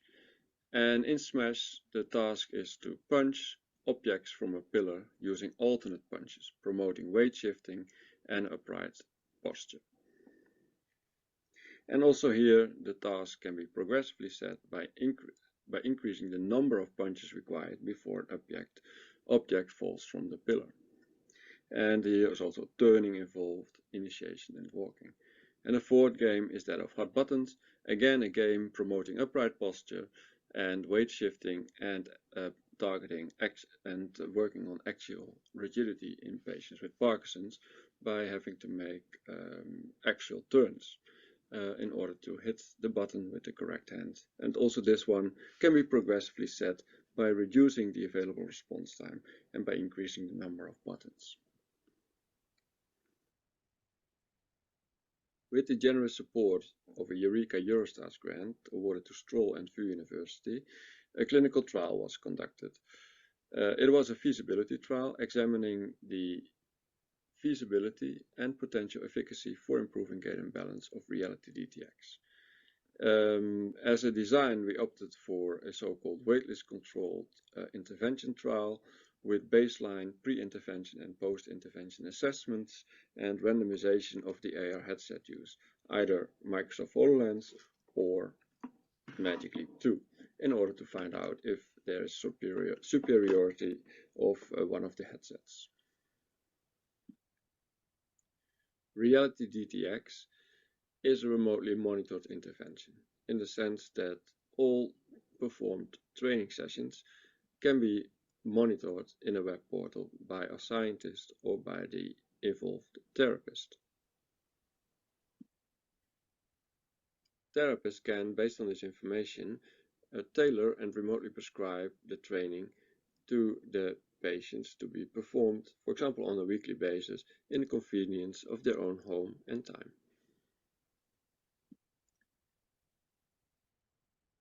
The feasibility trials show that Reality DTX is a patient-tailored, progressive but achievable intervention. Let me illustrate that through Puzzle Walk, one of Reality DTX exegames. In the center panel, you will see that over the 6 weeks, the gameplay level, the red line, progressively increases over the weeks, which means that the game becomes more challenging. While at the same time, over the 6 weeks, the gameplay performance remains constant, more or less. That means that in combination, we manage to provide a progressive but achievable intervention. At the same time, the progression profiles can be changed depending on the capabilities of the patients. and this is needed in heterogeneous samples like Parkinson's disease, as reflected in the lower panel, where there's huge variation, not only in starting level of the puzzle war game, but also in progression profiles. Reality DTX is a safe intervention with high adherence and high dose. And this is an encouraging finding because we set the bar high for ourselves. 30 active minutes, 5 sessions a week for 6 weeks. That is probably more than you do on a weekly basis. And this resulted in 1500 active therapy minutes, almost 200,000 meters walked, 32,000 squats or sit-to-stands, and almost 300,000 functional reaches. So very high dose, high adherence, and safe. Reality DTX is a well-accepted intervention with overall high scores around 8 and 9 on a 10-point scale on various acceptability questions. Reality DTX was also a usable intervention with high scores on the user experience questionnaire, particularly on the domains of attractiveness and stimulation. And this is, of course, what we had aimed for by designing an engaging form of at-home rehabilitation. Also note that that in terms of headset superiority, HoloLens outperforms magically on 2 domains. This may be related to the superior hand tracking of HoloLens 2. And finally, in terms of potential efficacy, Reality DTX was shown to be effective for lowering walking-related fall risk by improving not only clinical test scores like the time tip and go test and the 5 times sit-to-stand test, but also improving adaptive walking, such as precision stepping, obstacle avoidance, and other tasks that are related to walking-related fall risk. If you want to know more about this clinical feasibility trial, please send me an email. I will share with you the pre-registered protocol as well as the full results in preprint once they are available. And for now, I think it's fair to say that Reality DTX is safe for at-home, adherable, progressive, personalized, well-accepted, attractive, stimulating, and effective gait and balance therapeutic exergaming intervention for people with Parkinson's. Thank you.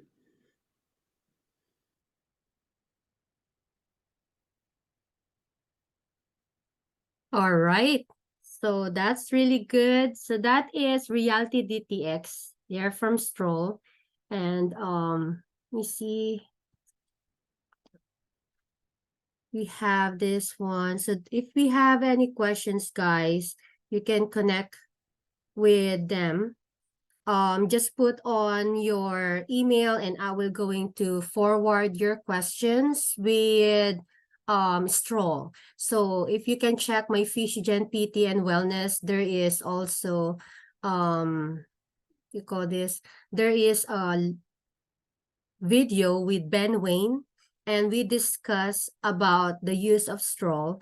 And Stroll is from the founder. He invented it in such a way because his dad has Parkinson's disease.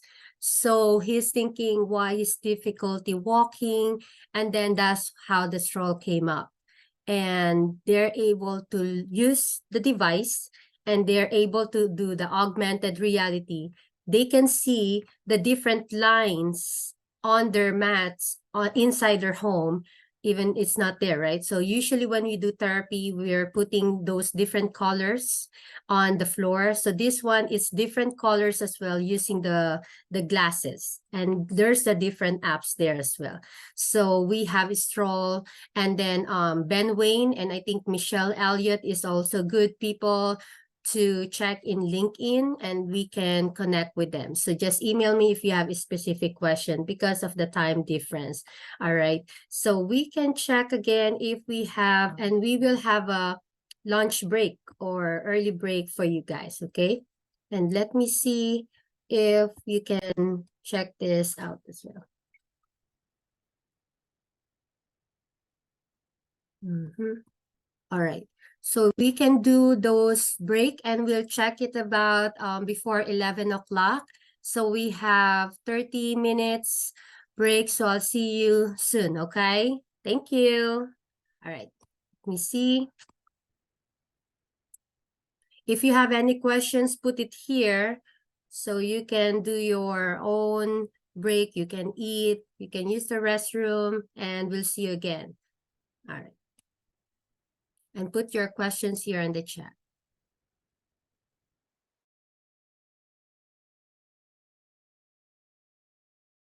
Yes, Dr. Mel, you can play the video. You can share your screen and then you can show it to us right now. Thank you for.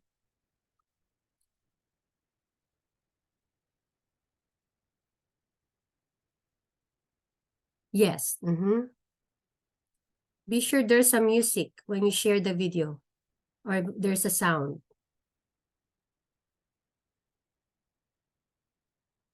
There's no sound yet. So when you share it, click also the sound and everything. There's no sound yet.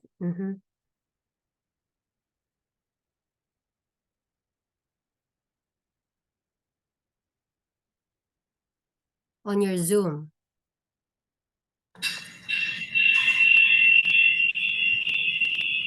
Dear, yung ano mo. Okay, sorry.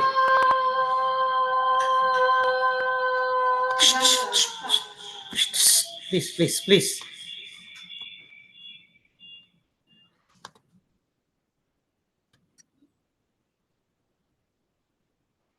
There's no sound with the walk kneeler video, Doc Romel. There's still no sound. I think you remember the Zoom when you share, you need to click the bottom that you're sharing the share sound, share something. That way, there's the sound. Okay, sorry. Take your time. Yeah.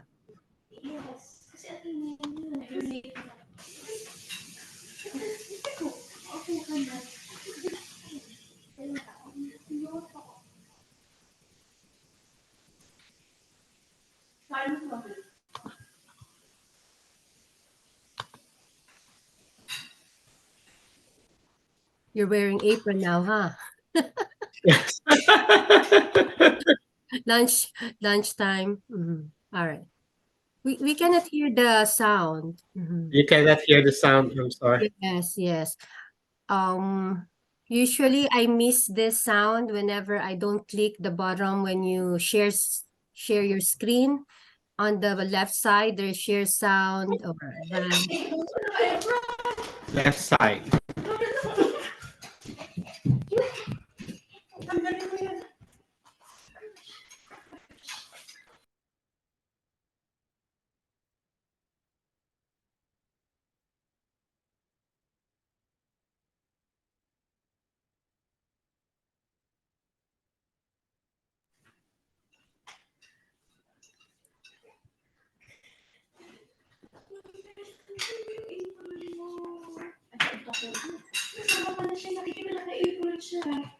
Okay.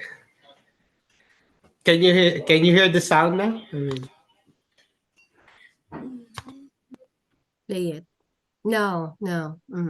Let me see if I can do it on my, yeah. No, we cannot see the sound. Let me see if I can do it on my end. Yeah. And then I'll mute you. Let me see.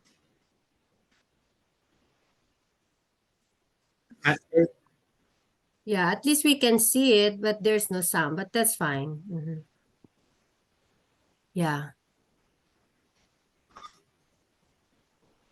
Yeah, this is the one that I want to, that's really good because we can see it, but there's no sound.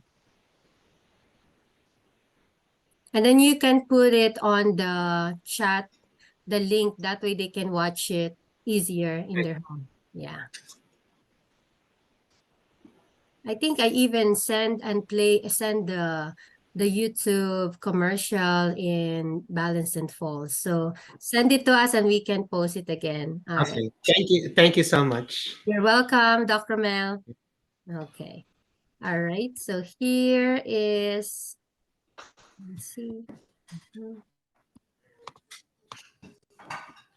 Okay, you have on break, guys, and then we can come back again later, all right? And you can put yourself in a break. Mhm.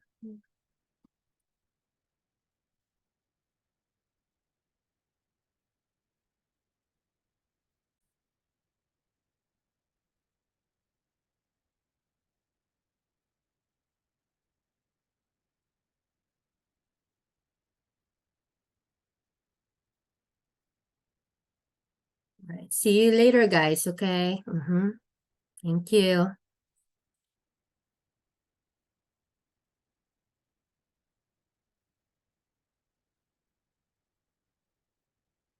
Let me put some music for you.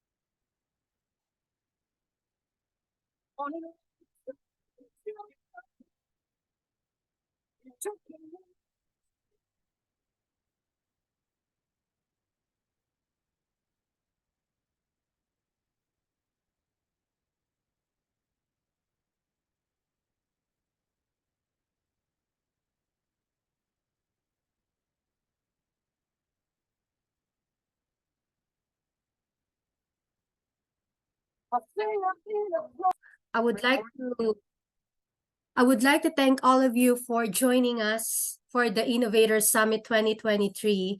And this event is being fundraised. That way we can help some of our nonprofit organization. And one of those is the Future Foundation.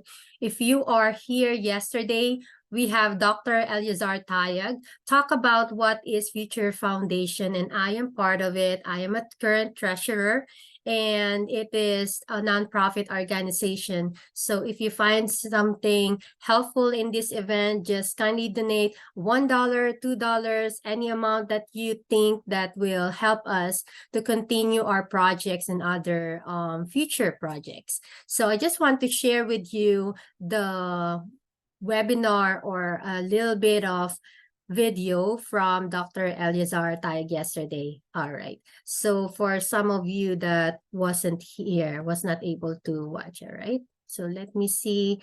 Give me a thumbs up if you can see this particular video.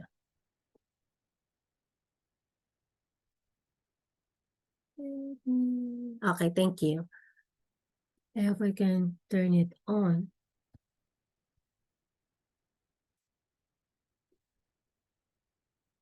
Where is that? Everything is like with my eyes closed. Ayun, there is it. Okay. This is day one for the Innovators Summit. So welcome everybody. And these will be our speakers for tonight. It's around 5:30 to you. Physical therapist. And this event will be helpful. It is like fundraising. So we will get to know what is Future Foundation, all right? So here we have the mission and vision, and Dr. Ellie will tell us more about it. So the Future Foundation is a nonprofit organization, and we will learn more about the different projects. So we would like to give the floor to Dr. Ellie, and thank you so much for joining us today, okay? All right, Dr. Ellie is being right now. Welcome, Dr. Ellie. Hello, hello, good afternoon. This is Dr. Tayag. I am the current president of Future Foundation Global. Thank you very much, Dr. Jenny. So pretty much, I would like to welcome everyone. Good afternoon, US. So those ones in the Philippines, a very good early morning. Actually, it's like close to 6 o'clock in the morning, right? So thank you very much for attending. I'm sure we have attendees all over the globe as well. So thank you, Dr. Jenny, for organizing another very successful event after that annual geriatric summit that we did a few months ago in July, if I'm not mistaken. I was also one of the speakers. I pretty much discuss about Medicare home health. But today, I'm here for a different reason. We didn't have enough opportunity to actually introduce our nonprofit organization last time. So this time, I'll be opening the Innovators Summit by introducing to you Future Foundation Global. So let me share my screen.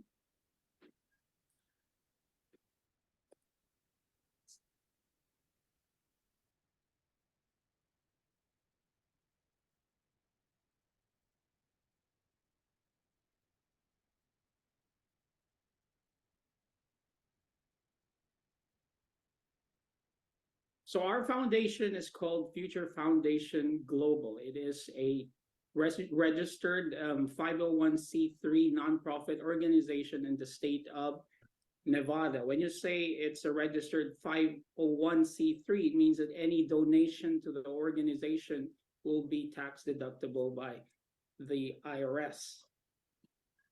So our history, it was founded in 2016 as Future Foundation by Drs. Consi Aguila and Dr. Ben Aguila, and started as the official alumni organization of Far Eastern University, which is a university based in Manila, Philippines. This is where Dr. Jenny actually graduated from for her physical therapy degree.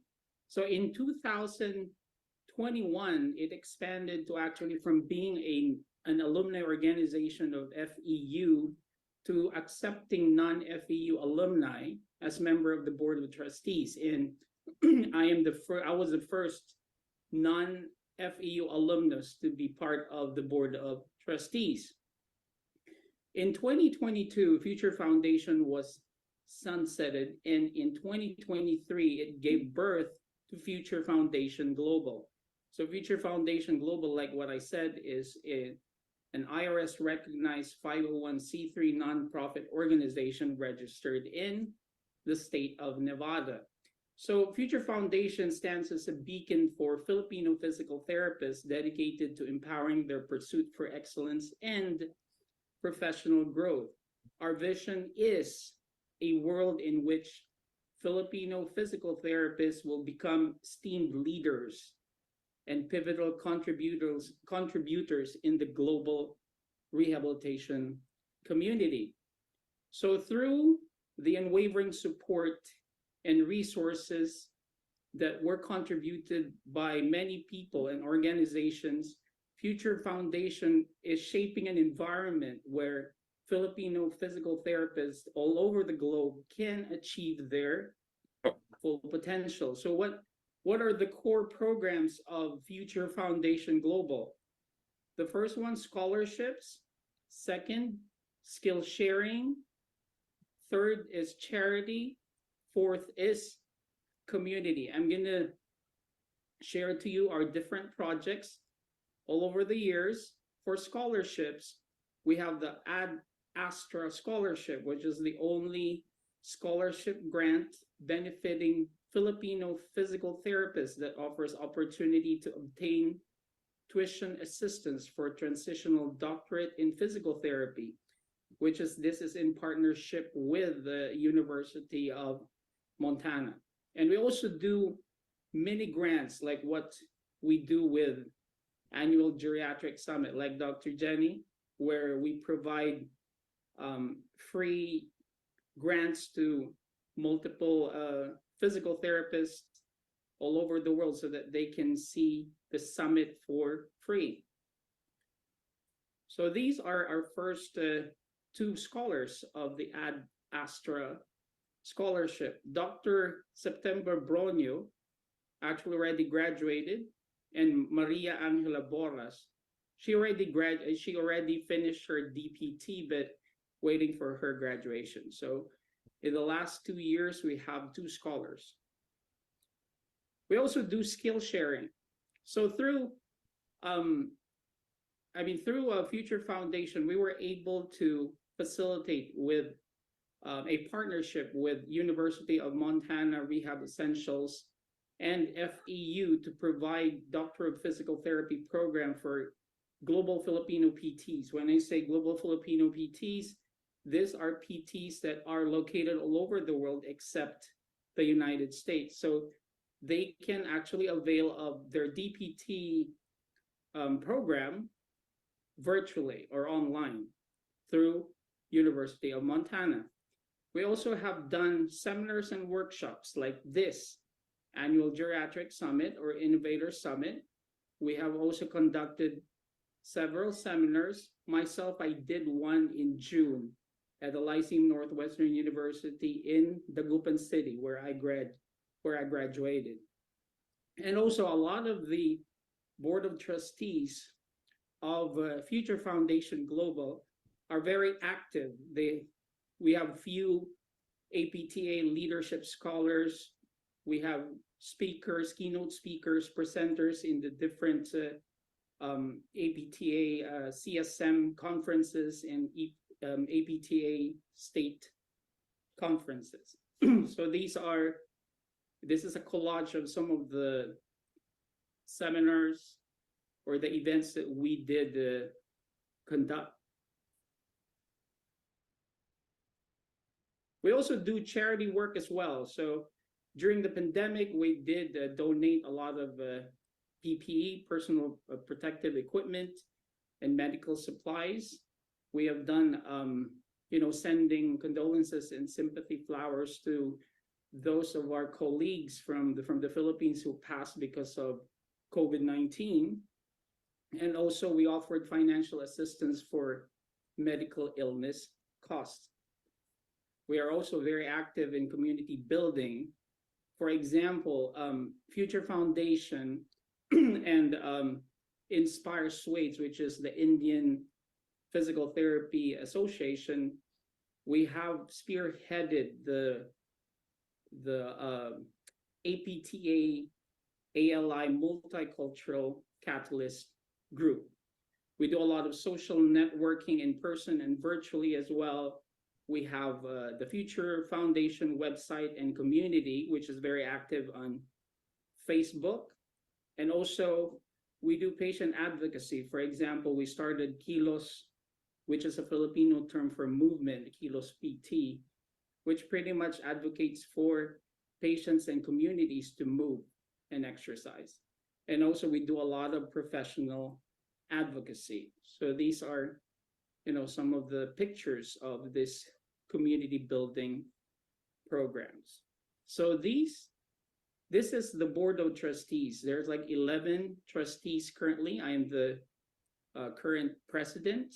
Dr. Youssef is our treasurer for Future Foundation Global. We have other doctors of PT. These are all Filipino physical therapists.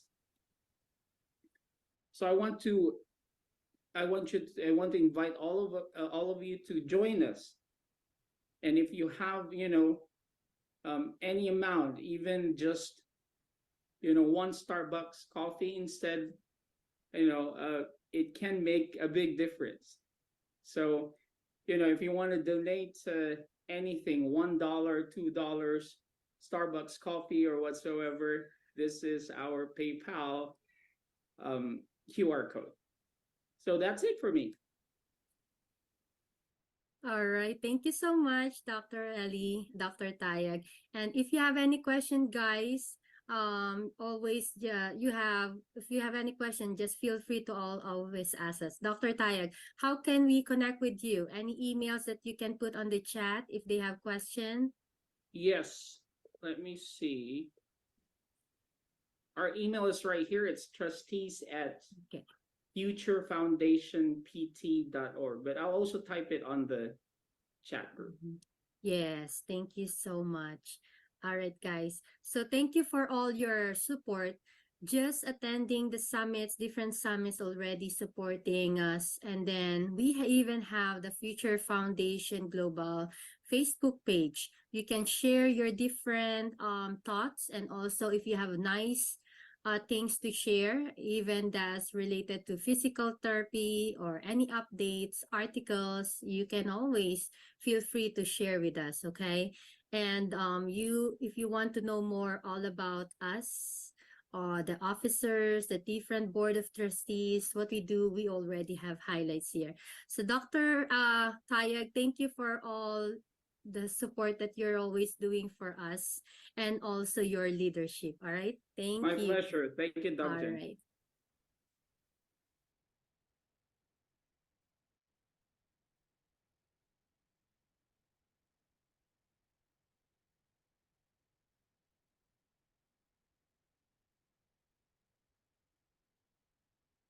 All right, guys. So that's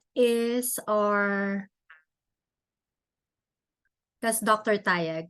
So I hope you are familiar with the Future Foundation. So we have a Facebook page that you can check. All right. So we are going to see, at least if you have any question, connect with us.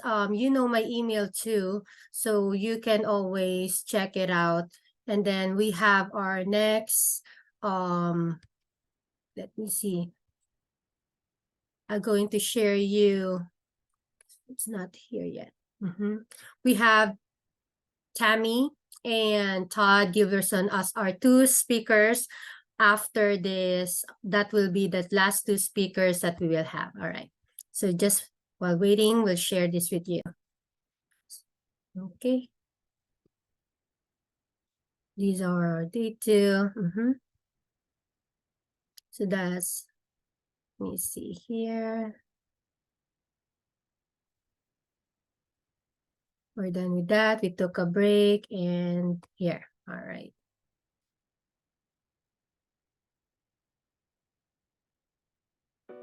Hello, I'm Dr. Kim Rutherford, Hello, I'm Dr. Kim Rutherford, Vice President of Education here at the American Institute of Balance. This year, we proudly celebrate our 30th anniversary as the proven leader in the evaluation, treatment, and education of vestibular and equilibrium science and concussion management. To date, AIB has trained and certified over 20,000 practitioners worldwide, with 1,200 rehabilitation professionals trained last year. We are honored to be the largest postgraduate educator within equilibrium science for rehabilitation professionals. AIB is excited to offer comprehensive certification courses, incorporating online and live education platforms to deliver a quality educational experience. This allows the clinician the flexibility to complete the online portion of the course at a self-pace without the scheduling demand of a predetermined scheduled workshop. Additionally, the live hands-on component gives the clinician the immediate skills needed to quickly and efficiently manage their patients in an evidence-based, practical manner. The reviews are in and the feedback has been overwhelmingly positive. Participant feedback helps ensure that we continue to deliver a quality product for clinical success and excellent patient outcomes. On behalf of our entire team here at AIB, I want to thank you for your recent and past support. AIB remains committed to you, our friends and colleagues, to provide an exceptional educational experience to help you better serve your patients. Please visit Dizzy.com for a complete listing of our certification workshops. We look forward to seeing you in 2022.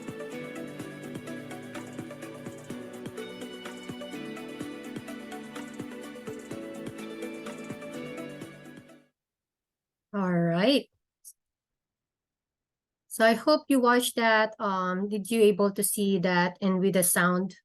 I'm not sure. Can you just give a thumbs up if you're able to hear it with sounds? Yes. Thank you. Thank you. All right. So let me see if Dr. Hami's here. Okay. All right. If you have any questions, guys, let me know on the chat, okay? And then while waiting for Dr. Tammy, I'll just show you about another great video.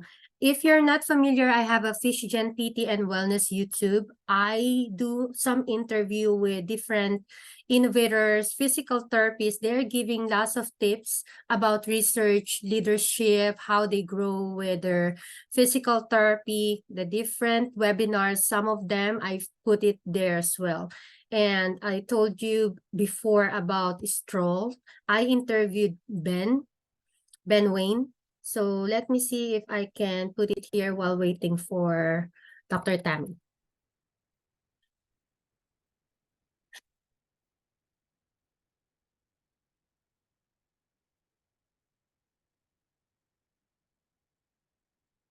So here, and then let me see. We have all. Hi guys, good evening. If you're in America, that's Dr. From the American Institute of Balance as well. So thank you for joining us with the Global Geriatric Rehab Summit. So this is one of Dr. Full Risk Management from Dr. And also Dr. Jamie Haynes for post-stroke. And these are all some of the webinars that we're doing. Even what have a great speaker, some of them are speakers from that. Okay, so let me check. That's the recent one from Dr. Mas, but I would like to see about Ben Wayne. And that is the stroll that I want to see. All right.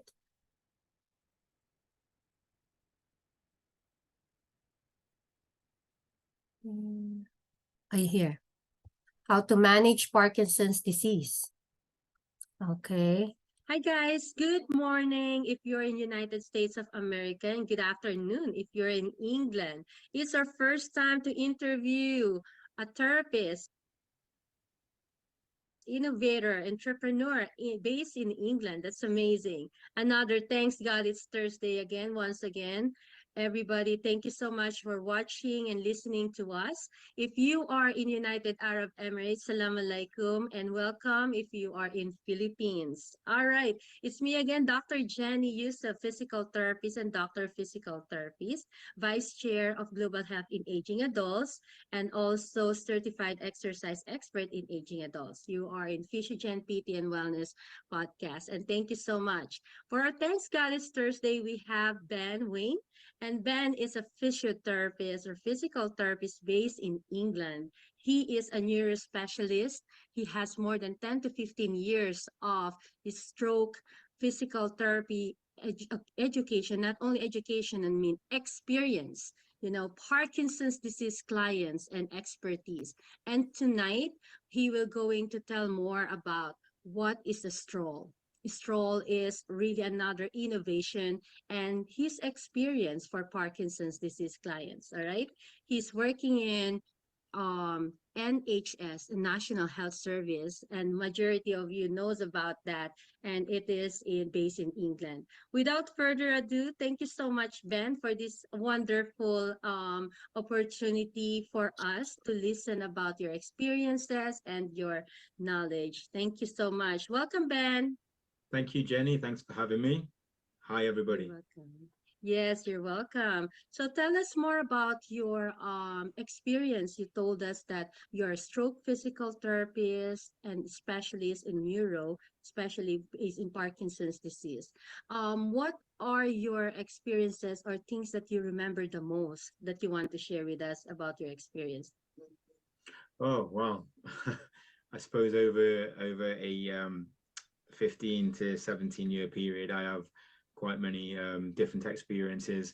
I suppose that obviously the one thing that we can really talk about now that everybody is familiar with is COVID and the treatment of patients through COVID, and it's completely changed.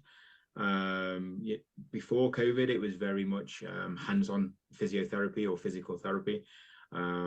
Since COVID, a lot of interaction between the therapist and the patient has become virtual. So everybody is using Zoom or Teams or any other forms of digital interaction. So yeah, it's kind of flipped physiotherapy on its head a little bit. I'm a great believer in getting your hands on your patients and that face-to-face contact, but also at the same time, there is definitely now a place in physiotherapy for this virtual interaction with patients. So that's probably what we're going to talk about today as well, with the use of our stroll devices. Yeah, when you say stroll devices, I met Michelle as well. I see stroll and not everybody are familiar with it. But once we find out in Facebook, there is a wonderful innovation. I learned, I interviewed lots of people already with a new innovation about virtual reality. I learned what is the difference between augmented reality, and I'm really enjoying it. So we want to learn more about the stroll as well. And before that, you say something about Parkinson's disease and stroke patients. What do you love most? Why neuro? Ben, I am geriatric. All right, guys. Please check it out again. I will put the link later. I think Dr. Tammy is here now. So we can share and featured her right now. Okay. Thank you. Here. Thank you so much, Dr. Tammy, for joining. All right. So here will be, okay.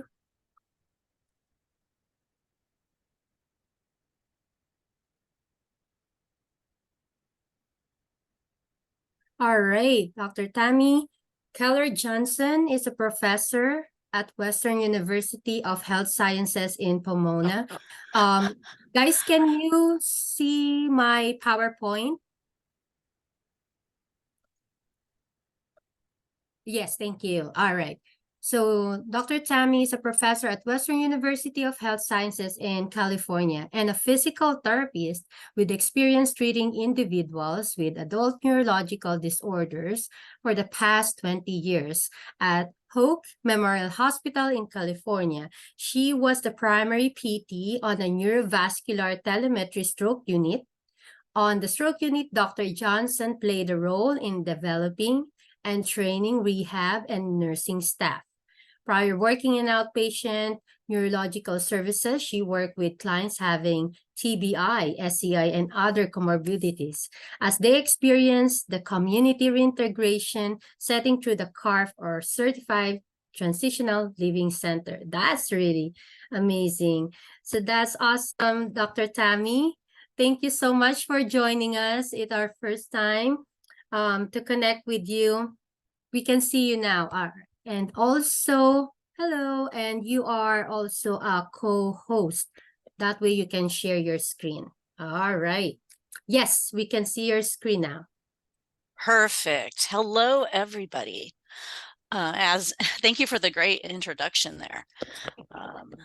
You're welcome. And I'm not quite sure where everyone's zooming in from, but I wanted to bring to you today a product I've been working with. I do not work for Balanceware, but I definitely am in love with everything that they, as a clinician and a researcher, and I've been a clinician for about 20 years plus, and I think I first learned about this probably back in 2010 at I watched Cindy at a platform presentation at our combined sections meeting, and I ended up talking to her on the boat shuttle back to the hotel or something, and she was showing me these great videos of this amazing thing she'd done for some clients. And I was hearing about neurological rehabilitation, and I've just always loved neuro. I would shrivel up and die without doing neurotherapy. And I happen to teach neuroscience over at Western University also. So, and I'm working on a PhD in neurological rehabilitation. So I'm actually getting ready to do a bunch of data collection for that. But this is called Balance-Based Torso Weighting, Translating Research to Clinical Practice in Neurological Patients. And I just want to share some of my experiences. I actually took this slide. I recently did a proposal defense, and I was questioning myself, like, why am I doing this PhD? And it truly is because of these great patients we all get to work with. As I'm not sure if it's only physical therapists at this or who else is in my audience, but I just love being a physical therapist and all the rest of my therapy team members. It will be watched by all clinicians. But right now we are all physical therapists, but this will be featured as well or posted in YouTube so everyone can watch as well. Thanks, Doc. Thank you so much. But these are just like snapshots of various patients I've worked with over the years. And I was asking myself, what is a complex neurological patient? We're always having to reach into our box of tricks, our bag, our belt, whatever it is, because every patient responds different to different things, different interventions that we might use. Sometimes, like I know the person before was mentioning about Parkinson's, and it's hard to match that device to a person, and throughout the day they might be different, or if they're on medication or off medication. So as a clinician and an educator, I just always want to have more things to provide my patients and my students. I want to make them think outside the box. So these are just like, there's patients here with multiple sclerosis, traumatic brain injury from being, IED explosion or a sniper shot in the head, ALS, a spinal cord injury, multiple sclerosis, just all of those in my mind are what I think of as a complex neurological patient. This video I want to share, I know there's more of a focus maybe on geriatrics, but it's also technology, this innovation, this great idea, this innovation conference. So I want to share with you this video about someone who kind of embodies using the vest and having success. So let me play this video. And I did share sound. Is everything, is all the audio and everything coming through well? Yes, your speaker, your mic is very clear. So once Good. you play this, I'll let you know if we hear something. Perfect. My name's Donna, and I've come to you because I know that I need help. I live here in Oakland, have for some 45 years. I married the handsomest man in the Navy, and I have been married for 65 years, except that my husband died 2 years ago. And that has made it very, very difficult for me living alone. I do have a puppy dog, and that helps a lot. So anyway, I live in this house, which is, I would say, rather large, and it has all sorts of things about it that require good balance, good thought. But I know I don't have my coordination together anymore, and I've had a lot of falls. I feel that because of these falls, I'm losing my ability to continue with my life as I want it to be. Art is so much a part of me, and I miss being able to paint now because I can't stand up to paint. I can't put a canvas behind me and stand up and hold up my arm because I broke both arms right here in the house. I mean, it was a bad fall. I broke both arms. It limits my life so much to be afraid. There's just all sorts of things I can't do anymore, like gardening. I love to put in a pretty garden. I love to entertain. You can't enjoy the scenery as much even. I mean, if you're on a walk, you can look around and enjoy scenery and things like that. When you're thinking about your balance, all you're thinking about is walking. And if you notice, a lot of old people, when they do walk, they're like watching their feet. My doctor recommended that I try this balance wearer. So I contacted Cindy. The first thing she did, before she even had me walk, was to touch me in different parts of my upper torso to see where I was out of balance. So this really told her a lot about the fact that I can't even stand up straight, not for more than a few seconds. She told me to walk, and she could see that I was staggering, and I looked for something to hold on to or to touch. And then I turned around and I came back, and she asked me to sit down and put on this vest. And I thought, oh, what's going on here, you know? But it was a cute little vest, so I thought, why not? And she began to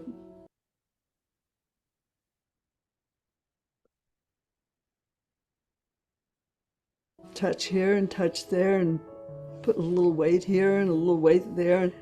And then after she had me put it my on, name's Lisa Lynn, and welcome she to asked our me again UCLA to stand up and Esophageal walk. Insights Zoom Well, I series. tell you, Today it was we'll like be dipping your talking feet about a in the review fountain of of youth. esophageal pH I could testing. feel the difference when I walked. I mean, I could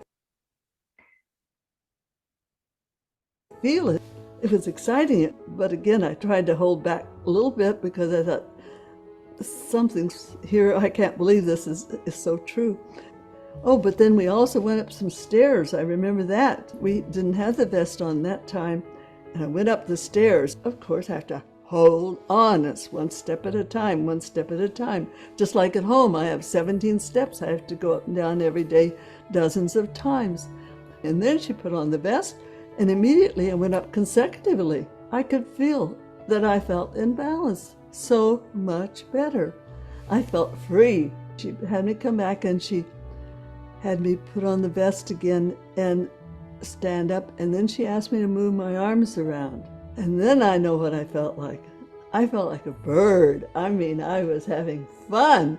I could feel like I could hula or anything I wanted to. My whole body was just, oh, it was so exciting. It was so exciting. I thought, oh, gee, hold yourself back. This isn't happening. You know, it's like instant transformation.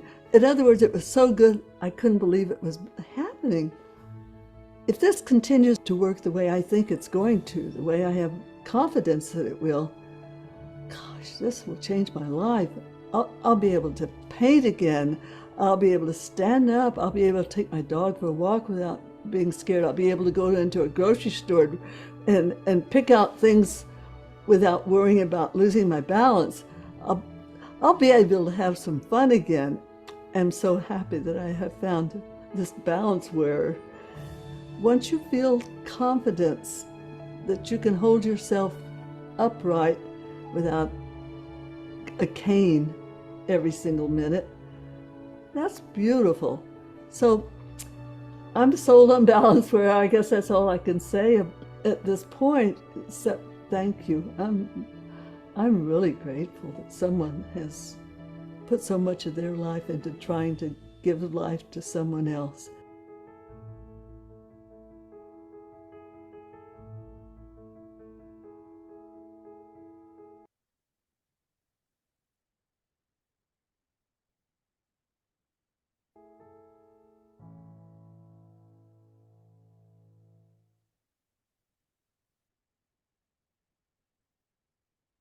Okay, I hope that didn't start the video too much. All I was doing was moving the Zoom panel over, and like it was a little touchy.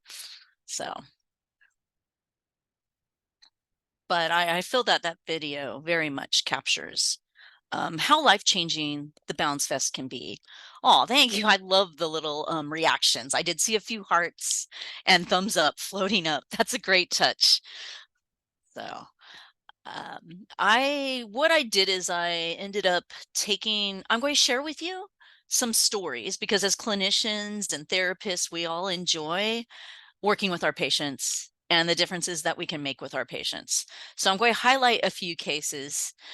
But first, this is basically, we all know balance is something that we always think about: proactive and reactive balance, that it's centrally organized, and that any person, your experiences you've had with it are you're going to collect those memories.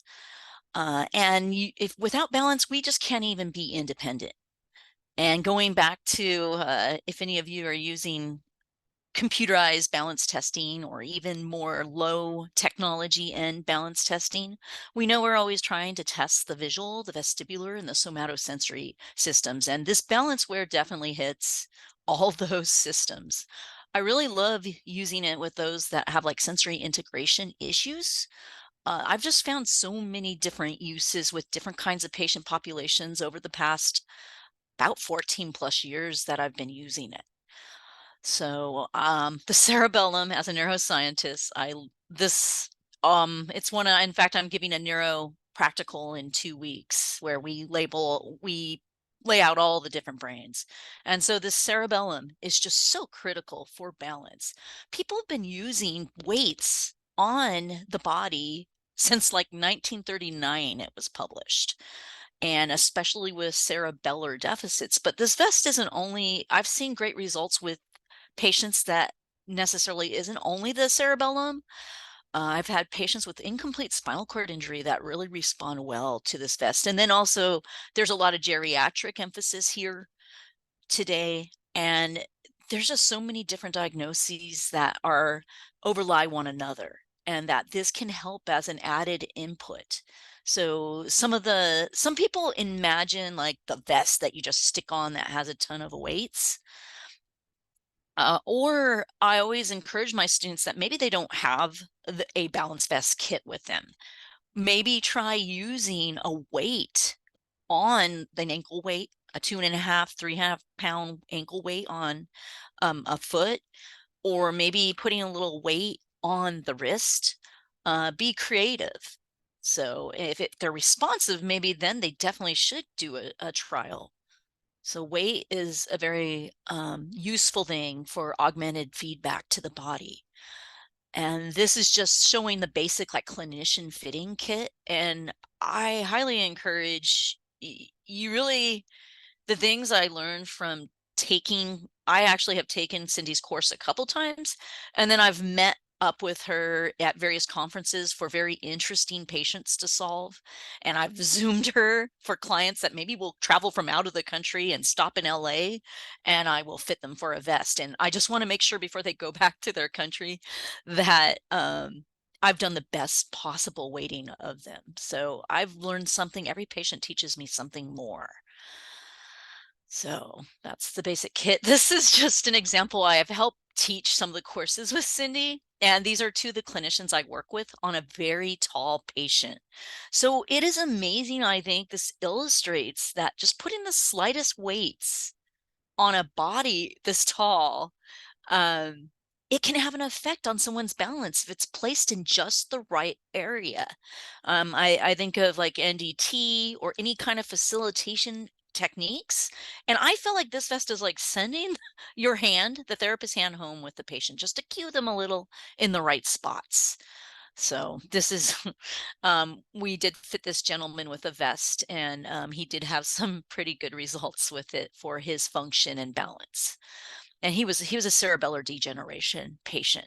But I've like the platform presentation I saw with Cindy, I very much love treating patients with multiple sclerosis.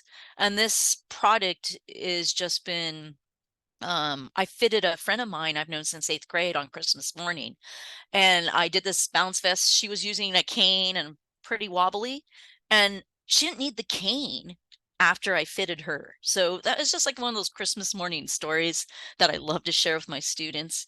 Guillain-Barré, I've done it probably for 8 years. I'm basically I'm a certified brain injury therapist, and I have worked with so many different patients that have responded well that have different forms of traumatic brain injury. Stroke, spinal cord injury, I've mentioned. I have a guy who wears his when he bowls because it improves his bowling. I know at one of the courses we were, one of the clinicians had a daughter who plays softball, and we were clocking her speed of her throws when we put the balance vest on her. So athletic performance, we definitely have some ATC PTs certified that have been playing with this performance. Autism, cerebral palsy. I remember fitting a gal that was referred to me, and her husband had a back condition. So the two of them, this couple, walked away with the balance vest on, and their balance was noticeably much better. So just so many stories. The moments, like if in a single hour I can make a change in a patient and they're like crying or hugging me or just saying, I can't believe I can move again like this. It's not every patient that is that wow story, but those moments, I have so many of them from the last like 14 years. This is just illustrating more some of the different patient diagnoses. Parkinson's, I really enjoy using the vest because if they're really hunched over, as we know what our clients with Parkinson's are, and if they maybe even have a back scoliosis going on, I can weight the vest and they come up just more tall and center. So I have very much, every patient responds different. So there is, so the compression, it provides some approximation of the joints is some of the theory behind why this works. There's lots of published peer review articles on this. And there's also many poster presentations at various conferences with different patient populations. But we don't know everything about the nervous system yet. That's the fun of it.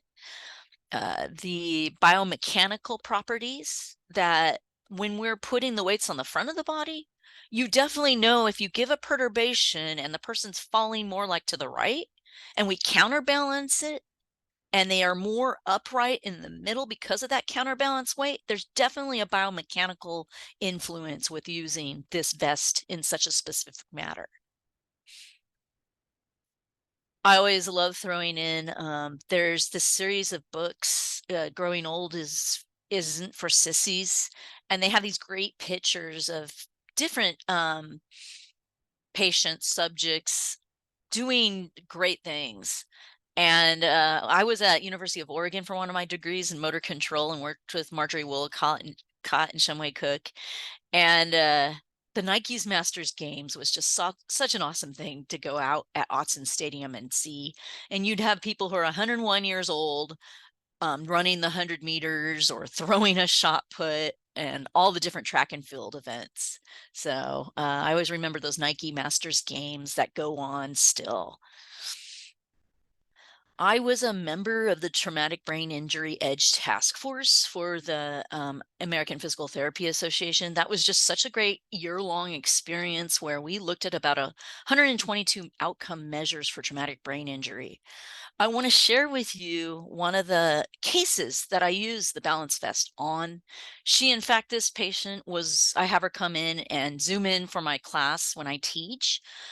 I'm just going to tell her story, but I was a little skeptical of the whole balance vest thing. Like, how can these little weights on a body of somebody make such a difference for them? But she really made me a believer in it. It was literally, I think a year after I'd met Cindy and had taken the course. So this is our being in LA, we have a lot of celebrities and so forth around us that we may get to treat. And I was working in patient acute rehab, and I happened to get this patient that was a stunt woman. I never really had thought about being a stunt woman ever when you grow up, but this gal was an aerial acrobat, and she's been the stunt double for over 100 actresses. She did like a 90-foot fall in Charlie's Angels. And she happened to be in, if any of you are Pirates fans, she was one of the people who would jump from mast to mast and do some of the sword fighting scenes. So just an crazy, incredible life. And she also happened to be like the stunt double for Dead to Me, if any of you watched that show ever. And she, unfortunately, on the set, there was supposed to be a dead set where no action was happening, but a car went speeding through, hit her, dragged her. She like hit her head on a curb or something along those lines when the car struck her. And she was definitely, she had a Glasgow Coma scale of 3. You can't get lower than a 3. The doctors told the family she is just never, we're going to have to take her off life support. She's never going to be able to do anything again. As these stories, the human spirit is amazing in that patients can come back from so many different things. And we always like to prove some of those doctors wrong with our patients. I saw her at Casa Colina, and I got to see her in the inpatient rehab setting. And then we have a transitional living center. She was a day treat client there. And then she went to outpatient therapies. And I kind of work in all 3 of those settings, which is the wonderful thing about Casa Colina, that you have all the different levels of care. And as clinicians, we talk to one another. And I'm one of those clinicians that move around the areas and mentor with the neuro residency program. But we had a gate right system, and this was within an hour treatment when I first tried the vest on her. And prior to the balance vest, you can see there's a functional ambulation profile that's spit out by the gate right system. It went from 73 to 96. Her velocity went from 58.5 to 100. Her normalized velocity was from 0.6 to 1.13. You can see her step length for the left and the right significantly increased from the 89 centimeters to the 115 centimeters. Her double support phase went up. I mean, this literally, I was like, this was a gal who was so dizzy. That was probably one of her biggest complaints. She had an 8 out of 10 dizziness. When I put the vest on her, she said her dizziness went down to 3 out of 4, and that was so huge for her to be able to participate in therapies, because we were having to treat her in a quiet room. She couldn't handle any distractions. She was completely photosensitive.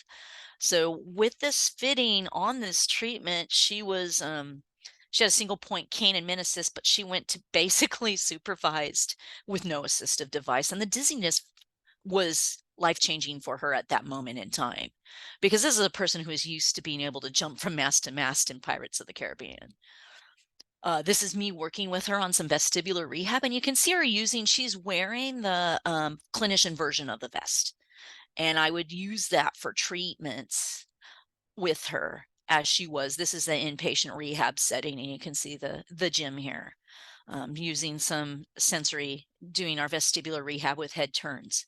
She's also the first client that I did multiple repositionings on, because she definitely had anterior and posterior and horizontal canal BPPV. So it really made me think a lot. And she taught me just so many different things. We have the sensory organization, the neurocom testing. And so as soon as she could tolerate it on inpatient rehab, I did the neurocom testing. You can see her vestibular severely compromised. Her vision is definitely severe. Her somatosensory was fine. That was intact. And her preferred being able to balance. And you can see where her points for she's just all over the place with her center of gravity measurements. And her composite score was 37%. On DC from inpatient rehab, she went from the 37 to 51. And you can see she's much more centered with her center of gravity. And really, it's still the vestibular. I couldn't fix everything on inpatient rehab. We had a lot more work to do at the Transitional Living Center, which is just a great 6-hour-a-day program that works on cognitive and the physical neuropsychology and occupational therapies.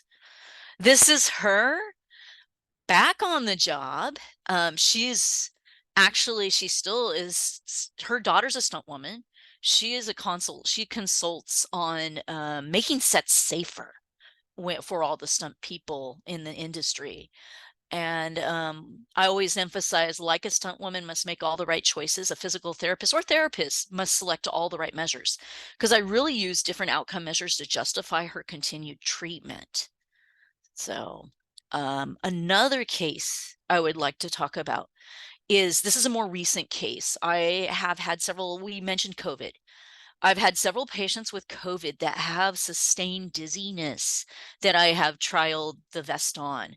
This particular one was actually one of our vendors' wife, and she was 7 months, basically she was a new mother, ended up with COVID, ended up with a cerebellar stroke that changed her life because she was just so dizzy. One of her biggest complaints was the 8 out of 10 dizziness that she was having. She couldn't tolerate the car drive. They hooked her up with me, and she had to drive like a little ways, and it was the longest car ride she'd taken. And this was 7 months post having her stroke and having COVID. One of her big complaints is she couldn't carry her baby up the stairs. And just think of being a newer mom and not being able to carry your child up the stairs in your own home. And she's an accountant and couldn't really work as an accountant with the severe dizziness. So I ended up sending her home with a kit, because, I didn't have the final vest yet. And for the car ride, she went to like 2 out of 3 of 10 with just putting the weights on her at that moment in time. And I knew her husband, he's a wheelchair vendor. And through telemedicine, I was able to, when their vest came, she got a Breeze, one of the lighter weight versions. And I had, between the two of them, through telemedicine, we could place the weights right for her. So it just was a really amazing case, and it made a huge difference for this young mom, and for her to be able to go back to doing her job as an accountant and being a mother and being a wife. So that's a more recent case. And then I did at the rehab, the ACRM conference, I did a case with one of my past students that was a transitional living center client. She was an RN who had tripped, fallen, and hit the corner of a brick building. So she had basically a post-concussive syndrome going on, couldn't work as an ICU nurse anymore. And this was 4 years post her accident. She was just seeking help out because her life was, she couldn't go outside because of all the sensory integration issues she had. And we used the interactive metronome and the balance vest, and we got some really good results with her with the balance vest. So I'm making sure I keep track of time here. But the interactive metronome along with the balance vest, I've had some really good results with both of them, because it's amazing to like put on this this auditory rhythmic cue, and there's games people can play.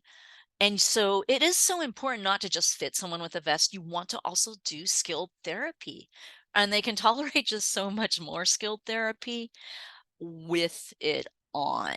So maybe there'll be questions about dosage and things like that. Those are a lot of the questions I get.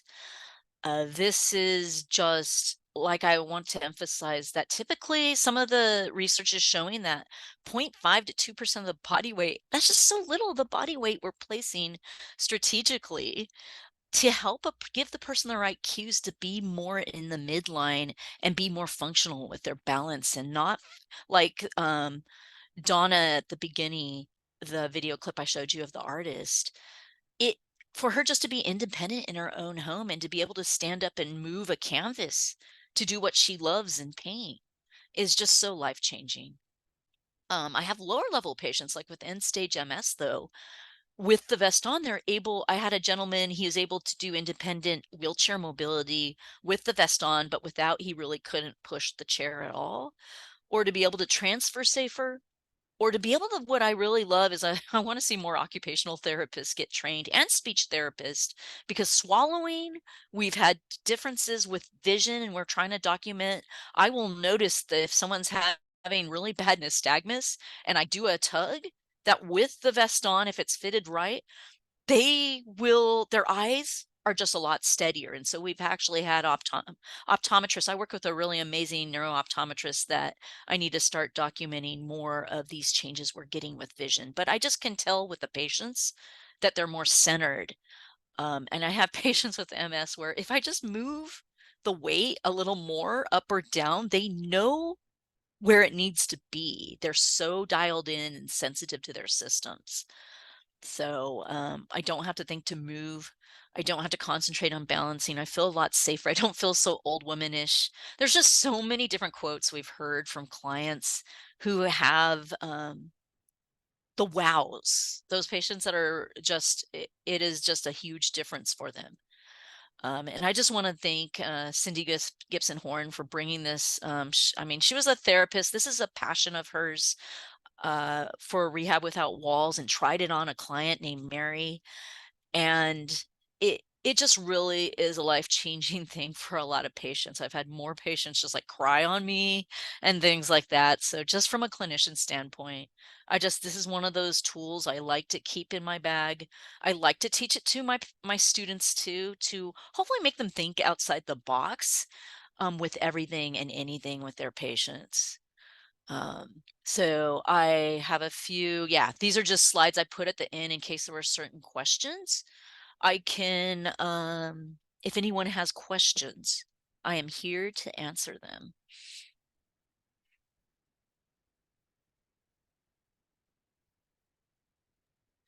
So far, I don't see anything in the chat. If ever you can,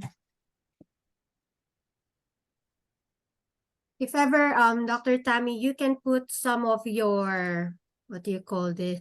Your contact informations as well. And we still have time. You can share some more videos if you have some too. I have another video I could show if you want. Yes, please. No Yeah, questions out there? Yes, Yeah. if you have more videos, that's fine. We still have like almost 15 minutes if you can get that time. We have Tad as the last speaker. Thank you. Okay, so here's a video I always like to show my patients or my students. Patients, students, they're all great.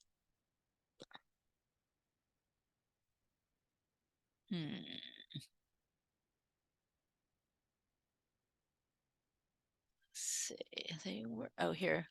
Well, actually, what I really wanted, okay, I'll do this one right now because it shows Mary, the original patient that Cindy Gibson Horn worked with. Oh, wait. Hold on. Screen sharing. Let me screen share again. It looks like I switched over to you. Screen share. Sound is shared. Here we go.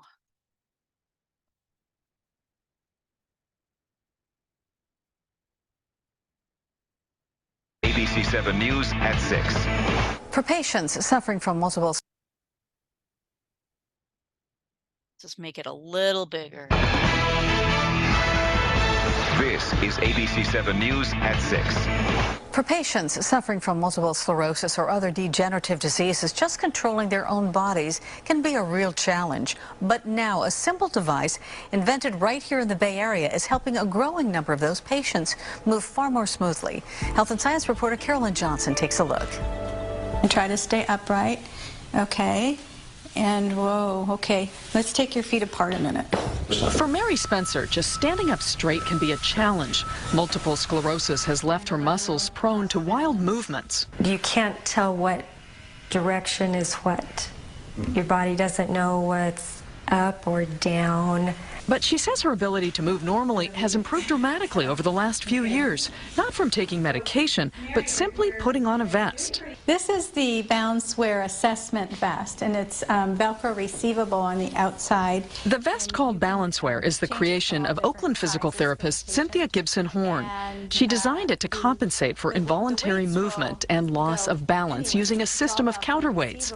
Velcro panels inside allow therapists to move the cube-shaped weights around as they test the effect on patients. If a patient has a balance problem, and I can identify the directional losses of balance, then we can treat those by strategically placing those light weights in the Balanceware vest, and right away you'll know that same treatment, whether or not your patient is going to benefit. To see the effect, we asked Mary to walk down a flight of steps without the vest. Notice her upper body swaying as she struggles to keep her balance. I'm going to go ahead and put a little more weight up here. Next, Cynthia places several weights in the vest near her shoulder and lower back.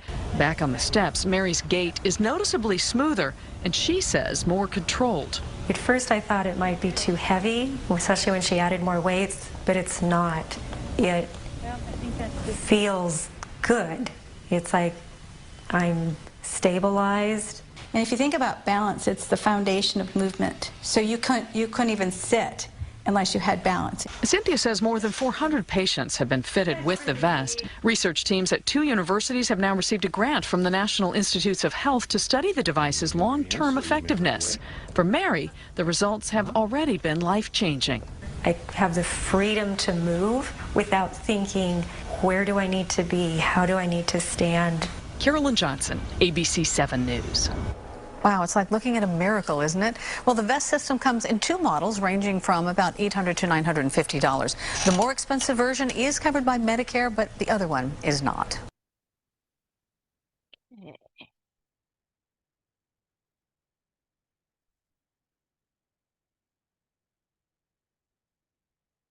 Darn it, Erica is not behaving right now.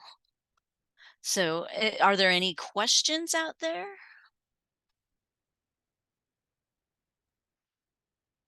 Yeah, so far there's no question, but can you tell us more, Dr. Tammy, regarding the certification? I believe there's a training, right?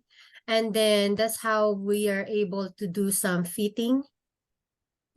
Definitely. There's a pre-webinar course that over the years, the training has definitely been fine-tuned and is a pretty intensive pre-webinar course. And then we bring people in, usually it's over a weekend. And the first day we're doing more demos and learning how to do the techniques. The second day we usually bring in a whole bunch of different patients, and we actually use what we've learned through the webinars and the lectures and the actual really getting down the different perturbations and so forth, the techniques to truly dial in the ability to fit someone accurately. So that it's one of those courses you definitely use Monday when you after you've taken it, if you get that right client to use it on. Yeah, and then they said something about, is there two different kinds of vest? Like how much is it and what is the one that we frequently use? It depends on the great question. It depends on the patient. But there are a few different vests in the line, and like they mentioned, there is one that has an LSO, a lumbosacral corset, built into it, and so it does have a code that can be billed by Medicare, and because it can be billed by Medicare, usually other insurances will cover that vest, and that's the one. And that's usually a lot of times with clients. I'm working in Pomona, like a pretty underserved area. That's the direction I go with a lot of clients that are not going to be more of a cash based paid client. But then I do definitely, when I do my fitting, the Breeze is an amazing lighter weight because this was designed initially for patients with MS, and we know that they're not very heat tolerant. So we're always trying to, in fact, one of the versions of the vest had weights that retain their coldness more because it's nice to have that cooling effect. So we've tried a lot of different things over the years, but the Breeze is definitely, that's more like in that $500 range. And then the full LSO version that's billable to Medicare is more in that $1,000 range. But we know how any medical product to come to market, there's so much that goes into the development of that. Wow. At least it is, how can we order, if ever? Is it in the website of Cindy or Motion Therapeutics or Balanceware? Yeah, if you Google it, well, you need to be fitted because, okay, so if there's a doctor's prescription, that actually will take the tax off the product. But also they're all over the US and there are some therapists in Europe that are certified in using the balance vest because it really does take time to finesse the ability to fit someone right. It isn't just slapping weights on, and every patient, it's different where you place the weights, but there's a tried and true way to go about fitting someone. So that is all certified therapists doing the evaluation, and then through Motion Therapeutics, they provide the product. And I have like certain orthotists I'll go through so that they can better process paperwork and so forth. So my patient will often go to the orthotist to pick up the vest and bring it to me so I can place the weights because the orthotist doesn't know how to put the weights on the vest. Yeah, I think we are like say after you took the certification, right? We call it like that. And then yeah, I just want to show it this way as a speaker view, a side-by-side speaker. Yeah. I just quick question, Tammy. In your screen, there's still a black on your share screen maybe because I want to show you as a speaker, but this is what I can see. Oh, I'll unshare right now. There was maybe one more video I could do. I didn't know if your next speaker was coming yet. Yeah. He's here already, but that's okay. If you can share, if this is working, that would be great. Here, let me. Erica video. Great Yeah, videos, Tammy. Very great. Here, media player. Okay.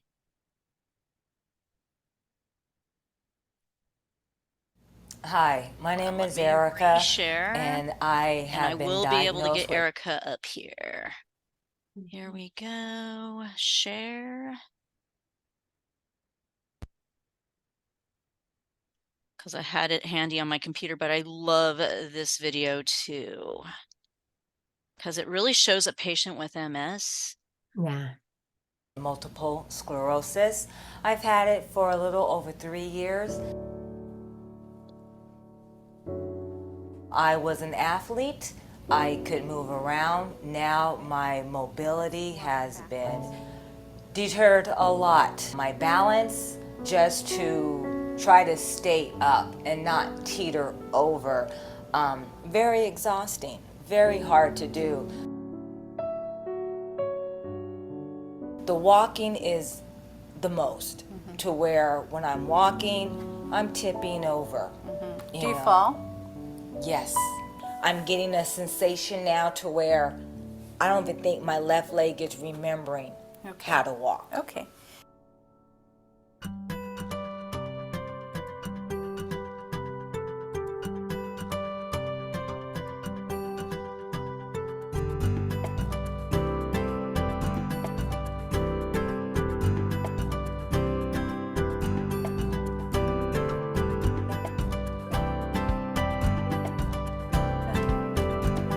Look ahead a little bit.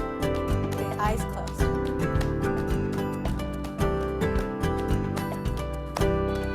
And stop.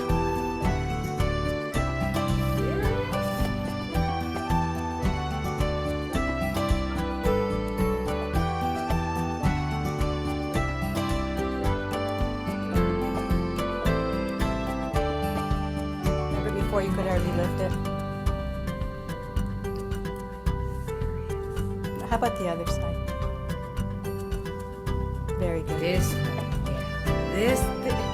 Okay. You did great.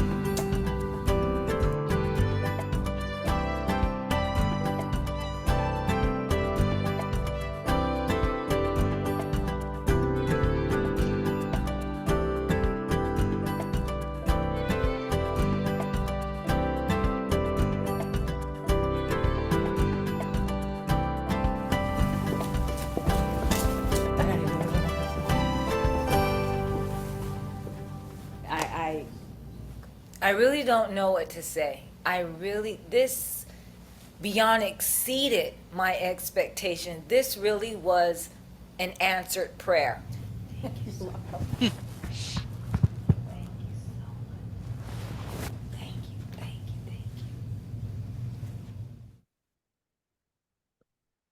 Okay, did I stop share? There you go. So, yeah, those moments, like those, it's all real.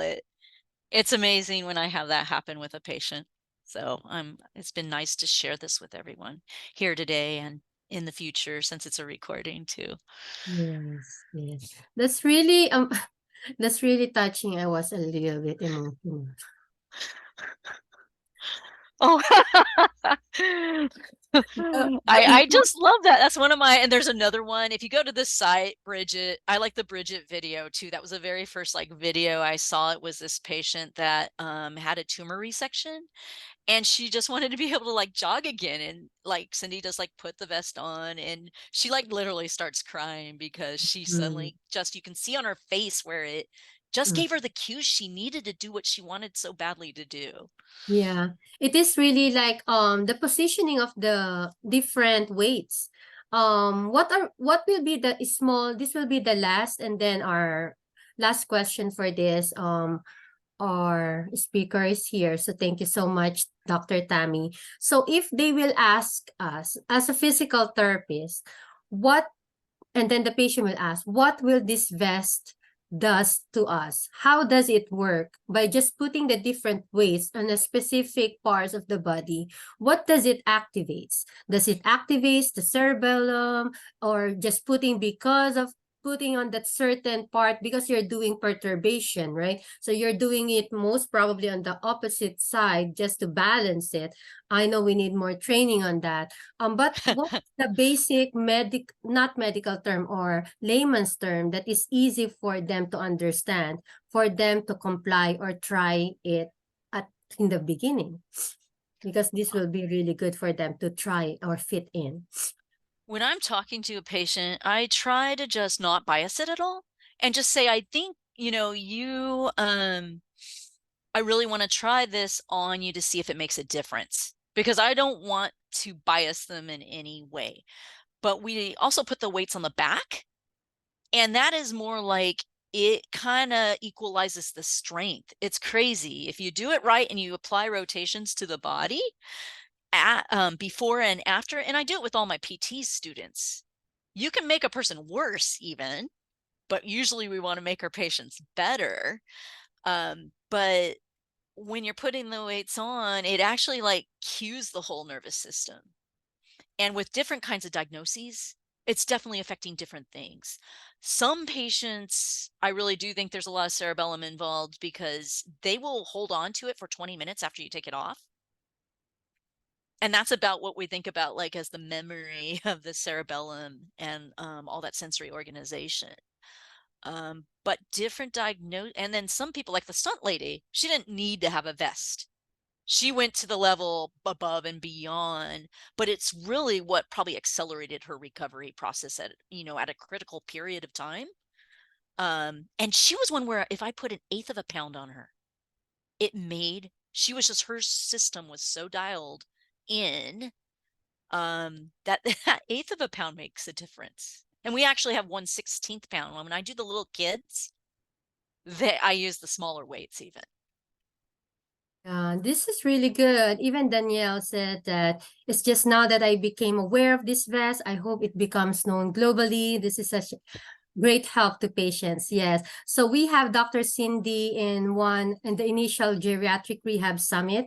So Dr. Cindy Horn is one of our speaker on I think on the first or second summit that we had. I did it. This is our fourth annual year, but this Innovator Summit is our first year. And that's why these are all technology. That's why when I remember her balance vest, I told her join us and then we really appreciate you explaining and sharing all these wonderful videos out there. And definitely, if you can put Dr. Tammy, your contact information, your email, and also the motion therapeutics for them to check the different courses or the free webinars. Okay, and do you want me to just put that kind of stuff in the chat then? Or how would I best do that? Does that work? Yeah, on the chat, in the chat room. Thank you. Sounds good. And you have somebody who's going to be, and there is something in the chat. Okay, you said what they had said, it sounds like. Great. Thank you so much. Yes, yes. That's the one I read. So you can put it on the chat and then be sure that it's for everyone. That way they can connect with you guys in motion therapeutics. Of course, your email as well, if it's okay. So we can directly ask you some questions, probably some resources and tips. All right. Thank you, Sounds Dr. good. Tammy. Do you have any closing remarks for us? I mean, this has been a really beneficial tool for me to use with my different patients. And it's just been great to collaborate with Cindy Gibson Horn over the years. Just think outside the box, everyone, and keep coming up with great innovations to help our patients. Yes, yes. And these are all over. We have lots of resources, technologies, innovations out there that really our patients will benefit a lot. Because just now I just transitioned in acute rehab. And I encountered lots of these cases that might, just watching you, it might benefit with them. We have many cases of stroke, TBI, and then we have some balance disorders. They're highly functioning, but a little bit uncoordinated. They are just using the walker because they are in balance, but definitely can improve more. So I'm sure once we will be available and fitted, they will be more functional. And we appreciate you joining us tonight. All right, today, I don't know where are we, because we are global and we are all over. And bet. thank you so much, Dr. Tammy. All right. You're welcome. Thank you for having me.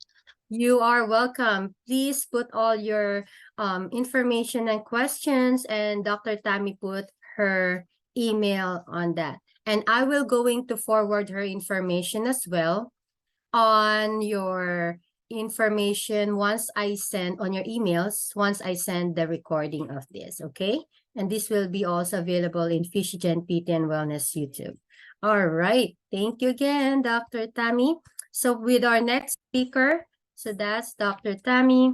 We have our next speaker for this morning. We have from MediTouch Balance Treadmill. Okay, so before further ado, we have Todd Gilbertson.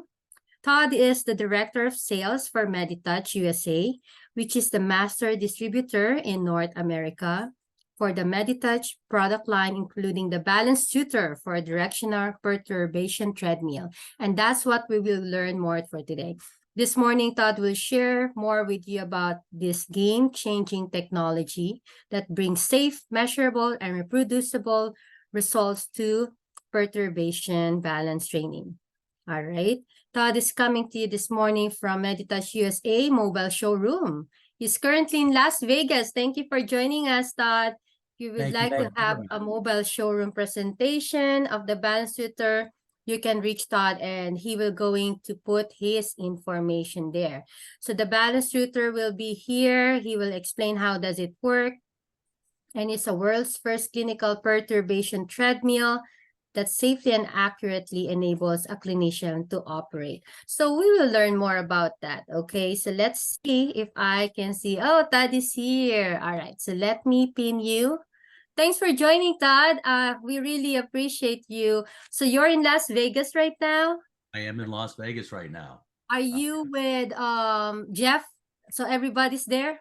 No, Jeff is not with me right now. I'm by myself right now, but I thought I wanted to give everybody a feel for what we're doing. Yes. To get the word out about the Balance Tutor perturbation treadmill.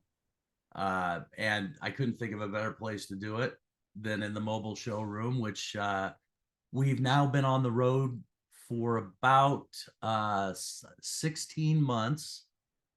All over the country, met with thousands of physical therapists, showed them the technology, and I'm happy to report I've not had one bad stop in the mobile showroom. So I know I've got 30 minutes. I want to get through a lot of things. I want to share this with everybody. I'm going to do a PowerPoint presentation, and I may tie in. I don't know how well you can see behind me, but blurred. That's blurred behind you. Yeah. Well, So I may have, hang on a second. Virtual background. It's blurred. Yeah, That's there it. we go. Now we can see you. Now you can kind of see.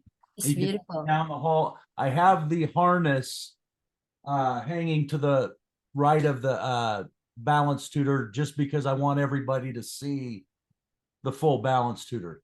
So everybody would be harnessed when they get on it. I just want you to know if that's a question. So without further ado, I think I'll get started in the PowerPoint presentation and we'll go from there. How's that sound? Yes, you look like you're in space. Oh, sometimes driving around this country, I feel like I'm in space. Yes, that's awesome. All right. All right, coming up right now, can you tell me when you can see my screen?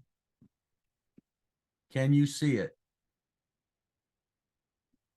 You can see, we can only see you now, not the PowerPoint yet. You can't see the PowerPoint. Okay. Yeah. I'm back to screen Zoom. share. I'll hit share my screen. There it is. Okay. Yes. Then you can make it like full slideshow. Yes, we can see it. Thank you. You got it. All right. So what we're going to talk to you today about is the MediTouch 4-directional perturbation treadmill. It's a treadmill that moves medial lateral and anterior posterior. And you can do perturbations, and we'll discuss the meaning of perturbation in a minute for those that aren't familiar with the term. You can do perturbations in stance and during ambulation. There's a force plate underneath the deck. So we have many measurement tools as well. So little history, the Balance Tutor was developed in Israel. It won the national project by the Israeli Ministry of Health in 2018 as the best product for falls prevention in the elderly. That kind of got everything started. So what we're going to talk a little bit about scientific background, some demonstrations, and some clinical applications of the Balance Tutor. So a little bit about falls and strokes. 70% of the stroke patients fall during the first 6 months after discharge from a rehabilitation center. 85% of the falls occur while walking following an unexpected perturbation. which is exactly what we train. In this video below, what you're going to see is a gentleman that's going to come around the corner with his wife, and he's going to attempt a crossover step, which many therapists work on in clinics every day around this country. And he does an inefficient crossover step, and you can see what happens when he does that.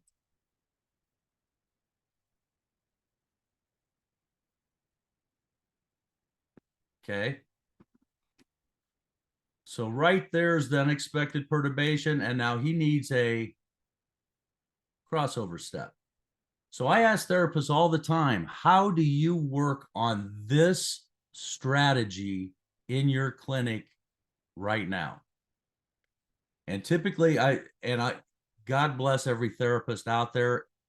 They're MacGyvers. They've created everything imaginable to do these things.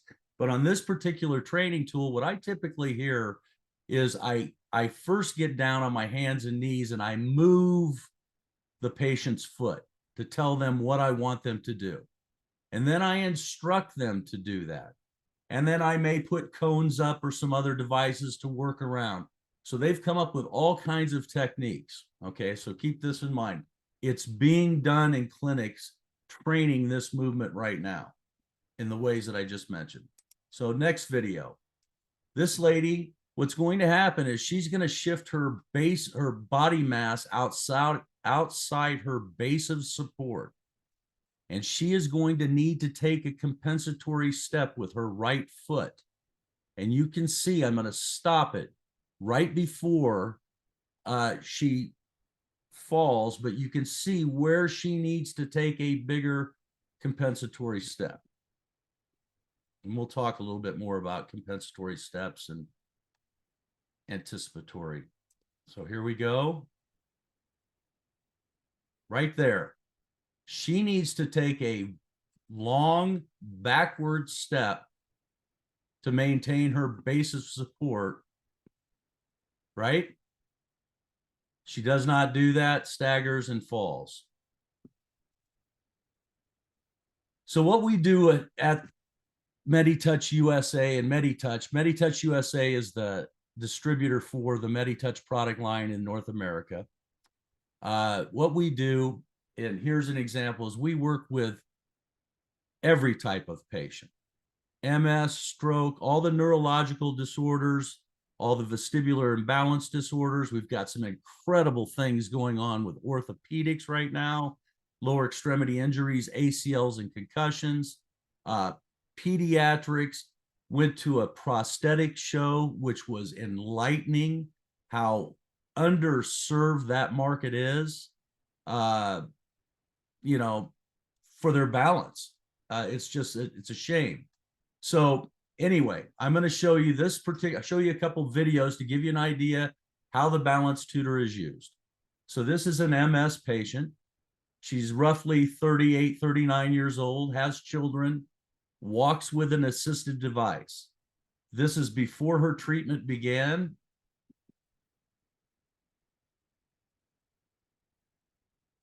You see, she's had some real challenges just standing up.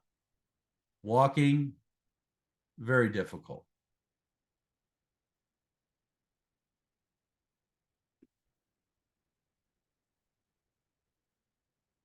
So she gets started on the balance tutor, and right now we're not walking. All we're doing is instance perturbations. And you can see she's in a harness, so she's safe. We have 30 levels of intensity on these perturbations in all directions. So when you see this deck move medial lateral, we have 30 levels of movement up to basically 11 inches from 1 centimeter to 30 centimeters, roughly. The belt accelerates and decelerates for anterior posterior. There you go. Now she's moving to ambulation with perturbations.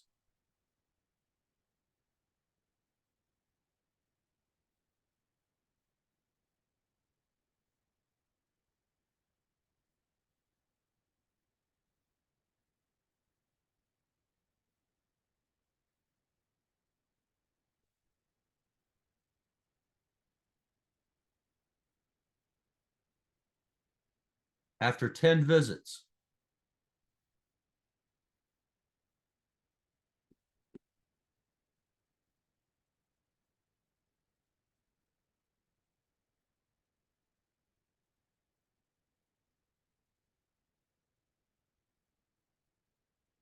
Obviously, you can tell she's still got some issues, but she's walking pretty darn good compared to where she was.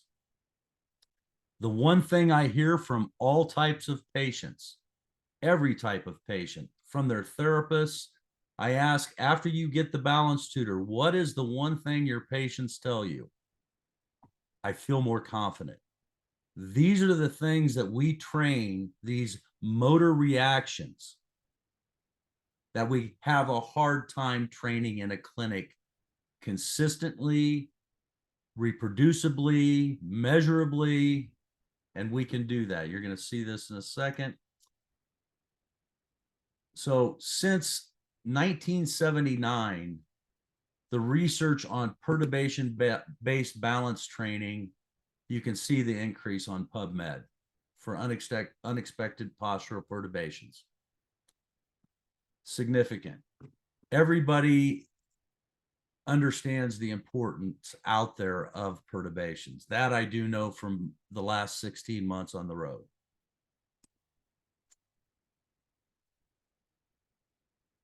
As I mentioned, we talk about the definition. It's a task-specific intervention aiming to improve reactive balance control after the loss of balance in a safe and controlled environment. Now, that is the definition of perturbation-based balance training. All kinds of new research coming out, being done on the balance tutor. Probably our fastest growing market right at this moment is research. One beautiful thing about research is because we have a force plate, we can dump all our data into MATLAB. The researchers can use it. Also, in those facilities that have researchers and they have PT clinics at the same time, both will use it. So it gets used. So we're finding that being a fast growing market and a ton of research being done. And it's being done because it's a whole new area of rehab right now. We can measure it. Okay. So what's missing in our balance training right now? And over the last 16 months, I've asked therapists questions as things have come up. I've asked therapists, I worked for Neurocom for 17 years. I worked for Burtech for 8 years. So I worked with Lou Nashner. He's the one that brought me to this product. I asked Lou, for those of you that don't know who Lou Nashner is, he invented Neurocom and was the main designer in Burtech. So he invented computerized dynamic posturography and really started the measurement in the balance centers all across the country. One of the most published people out there on balance. So when I was trying to learn this product, I said to Lou, he said to me, Todd, this is the next step in balance rehabilitation. I said, well, what do you see that I don't see, Lou? He said, when we use posturography, and really sensory integration is being done all over the place right now. By that, I mean eyes, ears, and feet. We talk about post-concussion sensory integration, and that's what posturography does very well. However, posturography, when I was selling it, we have a test called a motor control test. And that test measures is the response from your brain to your feet and back to your brain within normal limits, or are there latencies? Are there delays? But that's all we ever looked at. There really was no way to train it. And so therapists came up with a ton of ways to do it. Like I said, pulling sheets, pushing people. I've heard it called Christmas shopping. I said, what's that? Well, we put them in a harness, we have them walk, and I have my tech come up and bump them when they're not expecting it. All of those things are great techniques, but I would argue one thing. The first time you bump a patient or pull a sheet, the second time you do it, they're looking for any way to anticipate that, and they're giving some kind of a postural adjustment. So trying to get that real reactive response over and over again becomes very difficult. And it's dangerous for both the patient and the therapist at times. I've heard one therapist told me that she said, I've had 2 black eyes pulling sheets where the patient threw their hands back and whacked them. Anyway, so what's missing in balance training? We do all kinds of proactive training, which you're seeing in these photos below. Wobble boards, we know what's coming, so we can anticipate what's coming. But reactive response training is more like slipping on ice or tripping on an extension cord. You're not expecting it. If you don't take a step, you're going to fall. So here's what I'm saying. On the left, you'll see this, what we call proactive response. So as this, I'm going to stop this video. As this lady's coming up, she's shifting her weight to her foot, she's dropping her hips, and she's turning the corner. She's proactively training her movement all the way around that corner, right? On the right, we'll see this gentleman walking down the hall. We've all done this. And I'm going to stop it right there. If he doesn't pick up that right foot and take a step long enough, he's going to fall. So I ask therapists all the time, how do you train this right now?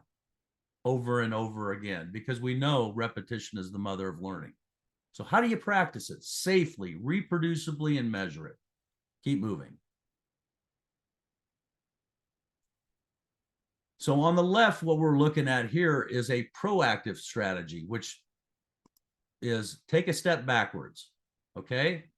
It takes 2.002 seconds to do that.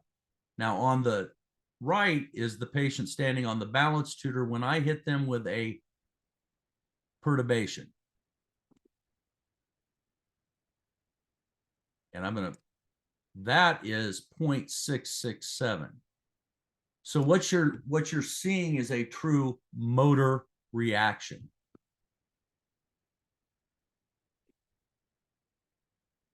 Similar to this, right now his eyes are open. He's passing the glass bottle from one hand to the other, and you look at the amount of extension in his elbow, not much. He's proactively loading his arm to get ready for that weighted water bottle, right? Going to the next slide, I ask him to close his eyes. And you can see now the extension. We get a lot more extension in the elbow because he can't proactively plan for it. So this is the balance tutor. The balance tutor moves, like I said, up to 30 centimeters left and right, and the belt accelerates and decelerates. There's a force plate, instrumented force plate underneath the deck that picks up center of pressure. So we know when a patient's in swing, when they are in stance. So if you had a paretic stroke patient with a paretic right side, I'm going to stop this for a second. If we had a patient with a paretic right side and we wanted to do everything in swing phase, we could pick that up. If we wanted everything to do when they were on the paretic side, we can do it everything on stance phase. And we know when they're on that because of the instrumented force plate. Keep moving through this. The screen is very simple to use. This is the operator screen. That's patient. You have the directions, simple 1 minute harness, and it's literally 1 minute, if not less. Very simple harness.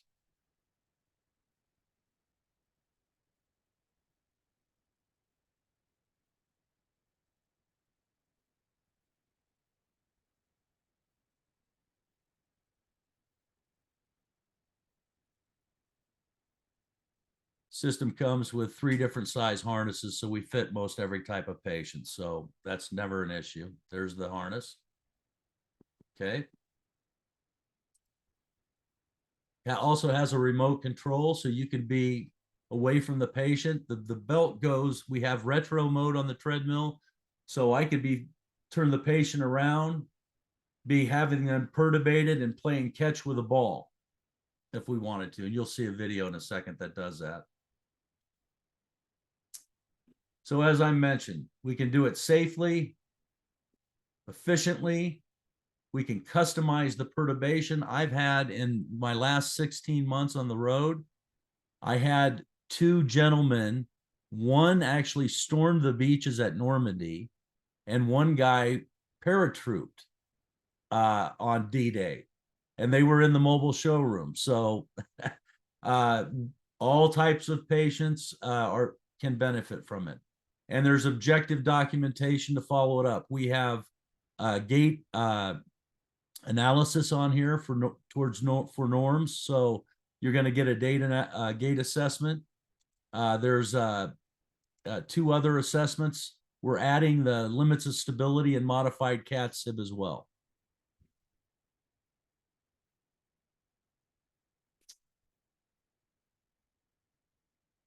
As I mentioned, the applications are endless. Due to time, I'm not going to go through each one of those, but you can take a look at them, and that's not even all of them. Here you can see how we would start working on a crossover patient or on a crossover step with a patient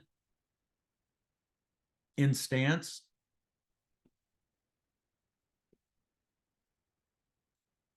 Now he's walking. There's his crossover step.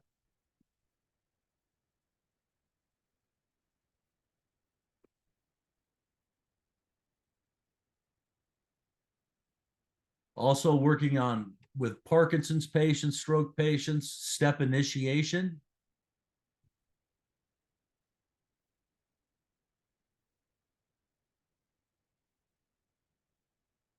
Just by pressing a button, I can pretty much make a patient do what I want them to do.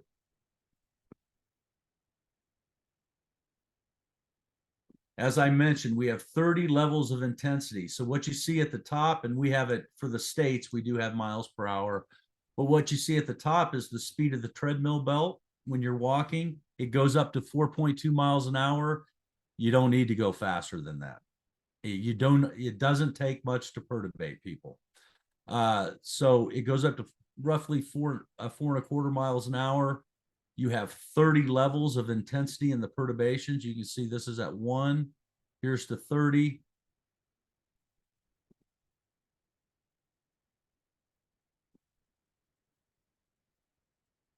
So as we talked earlier, currently we do a lot of, especially in the bigger clinics with posturography systems, more on the balance and vestibular side, a lot of CDP systems. As I mentioned before, the main difference between us and everybody out there is we're doing sensory and motor reaction or motor response at the same time. And as I mentioned, when Lou said when I asked him why is this the next step in rehabilitation, his comment was because we're stressing all the inputs to balance at the same time. All the sensory inputs and motor.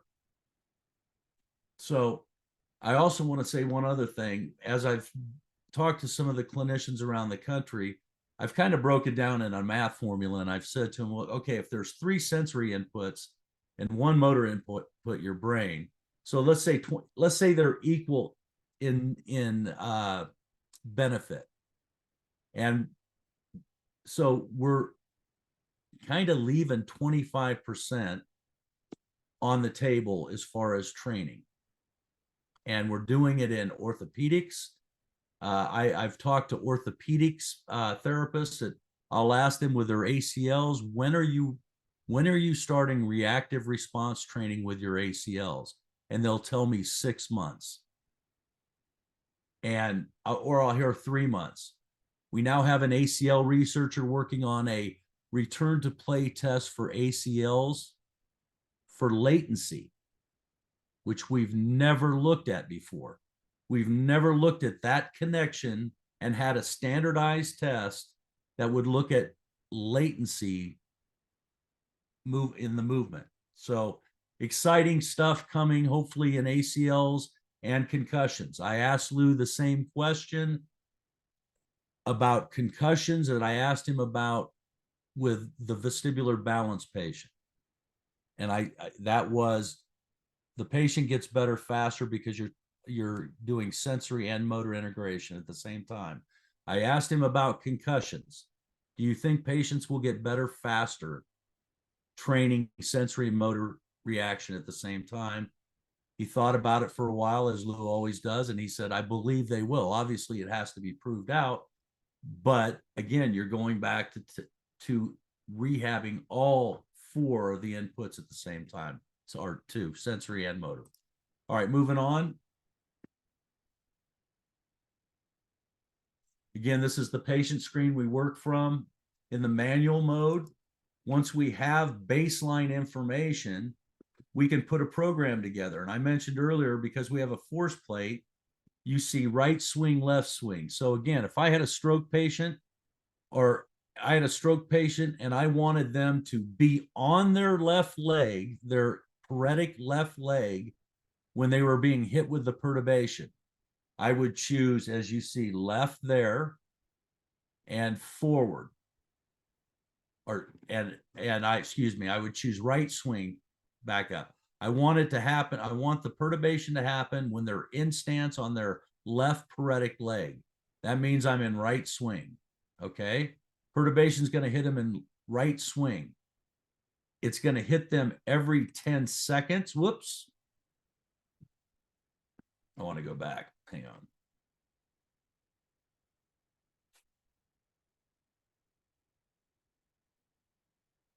Sorry about that.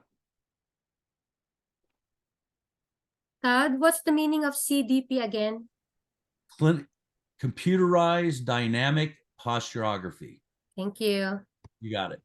So if I had a paretic left side patient, their gait analysis showed me they had a stride length deficit, which we have a gait analysis on here. And in watching them, they had an inefficient crossover step with their paretic left side. Okay.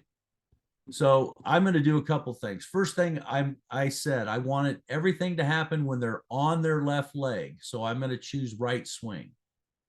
Right? Makes sense? Then I'm going to, how many times do I want this to happen per minute? Right now I've got it happening every 10 seconds. So this is going to be 6 times a minute. They're going to be hit with a left perturbation and a forward perturbation. So what does this mean? This means that they're going to be on their left leg and they're going to do a right crossover step here. And training on this is about 2 days to figure it out. It's super simple. Forward means the patient's going to step forward. So when they're on their left foot, what's going to happen is they're going to step longer with their right leg because they're in right swing. Okay. So I can set this up to whatever I want. If I wanted them doing nothing but stepping longer with their left leg and crossing over with their left leg, I can do that too. So I can customize it to the patient precisely. We also have on the patient screen, which you can see me right behind me, right below the big TV on the wall, you see the patient monitor. So this is a weight shifting game. Basically, they lean out to limits of stability that can be preset. All these parameters can be preset. You know, how long you hold it at your end range, how big the target size is. But basically, you shift your weight out in all directions, forward, backwards, and laterally, and you fill a cup with water. It's just a gamification, if you will. And here's the gait analysis. I'll leave that up for a second so you guys can look at that, what parameters it gives you. Here's another gentleman, was in with balance problems, had quit going out of the house. You can see his instability.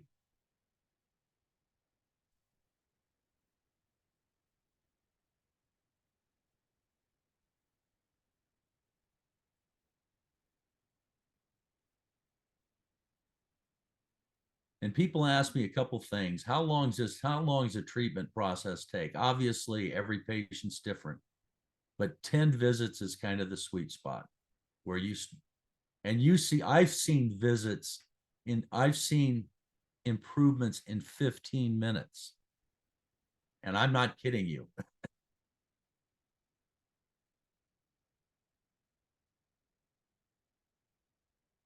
And again, we start out in stance, find out what they can do, then we get them walking. And now we're starting to hit him with some random perturbations.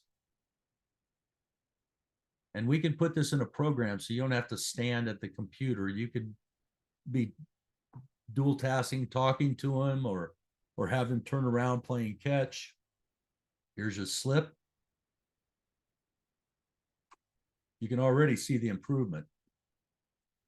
Show it through the gait analysis. And this is life-changing right here. And I've heard it from the patients. He actually was on TV in a dance show after this. Yes, in Israel. So I'm going to move on. Here's one thing I want to point out. A lot of this technology is uber expensive. Some of the products that we most compete with this product, there's a couple products that do what we do at the $1.4 million level and the $800,000-900,000 level. You don't see them in clinics.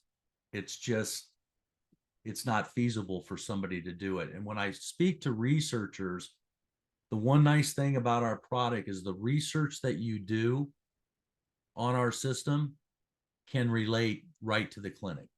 Because a clinician, this particular gentleman is a private practice clinician in St. George, Utah, that bought one of our systems.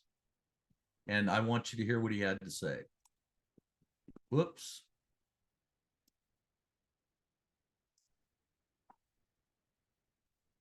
And I'm a physical therapist. The town where we're located is a retirement community. There's a lot of folks that struggle with balance and vestibular issues. We knew that there was some equipment out there that could better help us serve those balance, vestibular, neuro patients. And so I got on a video conference and saw a demonstration of the balance tutor and pretty much knew at that time I wanted to get it.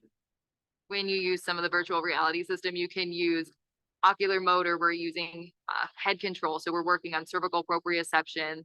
We're working on a whole slew of different systems at once, which is something that's not really easy to do or something you can't really do without a system like this. I had a patient with a concussion and we used the balance tutor in a few different ways. She had balance deficits that we needed to address. So we worked a lot with the walking with perturbations, but I also incorporated dual tasking with the cognitive tasks as well as the virtual reality system. We used it for cervical proprioception and kind of that vestibular input with the head turn.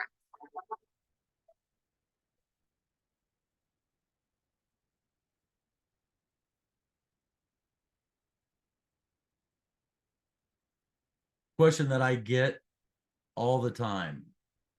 Can I put a walker up here? You can. You can also, we also have just added handrails as an option. So we do that as well. Where I typically, outpatient therapists love this, inpatient, sometimes they've said to us, you can see they're safe.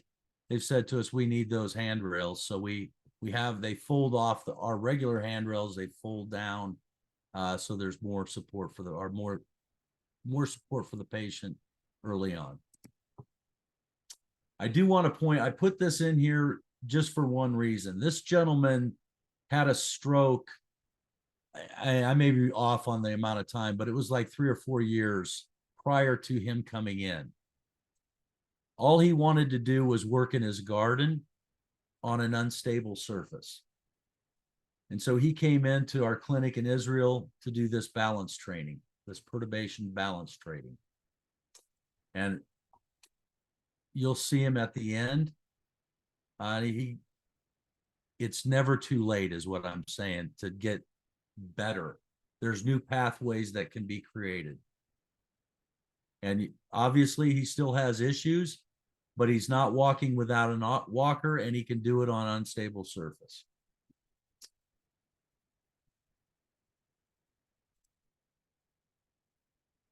Mentioned pediatrics. This young lady had never walked without assistive devices. Now we have a remote, so you don't have to reach around to change the intensities.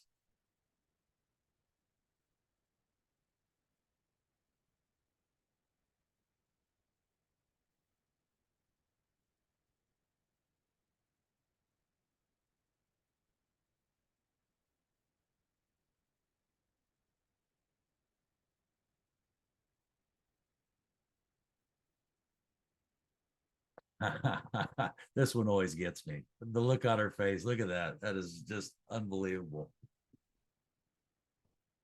Okay. Also,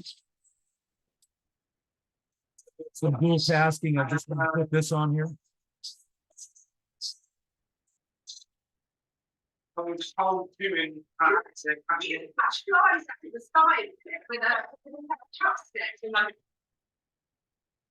Outstanding for lower extremity injuries, ankles, knees, hips.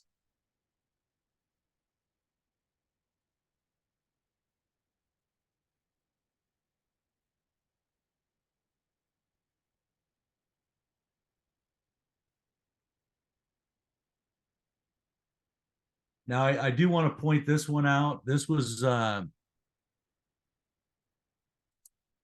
we just recently went to the AOPA show, American Orthotic and Prosthetic Association, and we had multiple bilateral and single leg amputees on the system. And what I learned was basically after they're fit for their prosthetic device, they get about one visit on how to basically go use it in the real world. I said, well, how do you learn? And one visit to physical therapy. And I'd say, well, how do you learn? And the comment was, we go home and fall. We figure it out. And I'm like, wow, that's incredible. But what I saw was really interesting. I had never had any prosthetic people in the mobile showroom, or any people that had a prosthesis in the mobile showroom. And I started trying to do crossover steps with this gentleman that had a prosthesis since he was 4 years old. And this guy was very good with his prosthetic, but he would not cross his foot, his right leg, his prosthesis over his left leg. And I was trying everything to get him to do it. And I finally did get him to do it, but he when I got him to do it, I got excited. He's like, what are you excited about? I said, I finally got you to do a crossover step. And he said, well, why is that so important? I said, because in the real world, those compensatory steps that you're taking to save yourself, if you will, from a fall, you have to be good at all of them. You're not good at the crossover step. I can train that with you. Another example, I had two guys, both bilateral amputees. I had one guy that was incredible. He was a runner. I had another guy that I guarantee that if I could have spent 2 weeks with him, his life would have changed as far as what he felt confident in doing, because that's what we do. We train that unexpected perturbation, that unexpected trip, slip, movement that you've got to catch yourself. Everybody's slipped on ice one time or another, or tripped on a cord. You know that feeling. In fact, I'm just about ready to put some cameras up in the mobile showroom as we're traveling around, because I call it the money shot. The first time I hit you with a backward perturbation, I don't care who you are, you get a look on your face, just like when you slip on ice. And some are funnier than others. Okay, moving on. We also, as I mentioned, doing lots of great things in orthopedics. A lot more is going to be found out about neuro. The whole, when I mentioned before, we don't start reactive response with lower extremity injuries, especially ACLs, for 6 months. We start everything else a lot sooner. So we don't start working the brain's response for 6 months. I stopped at Ohio University, met with Dustin Grooms. He says, I started, the day I start weight shifting, I start doing reactive response. So within 2 weeks, somewhere in that range. So he said to me, but I can't do it as safely as what you do. So I just move somebody 1 centimeter and I get massive co-contractions without any risk. And I start that afferent-efferent connection at the weight shifting stage in a safe way. This is game-changing stuff that you're going to start seeing come out. All right, moving on.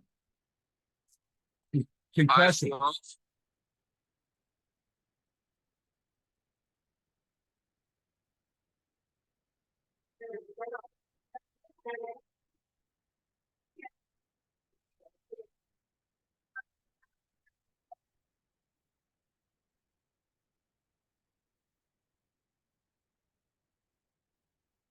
Throw these exercises in with perturbations. It's a stroke patient.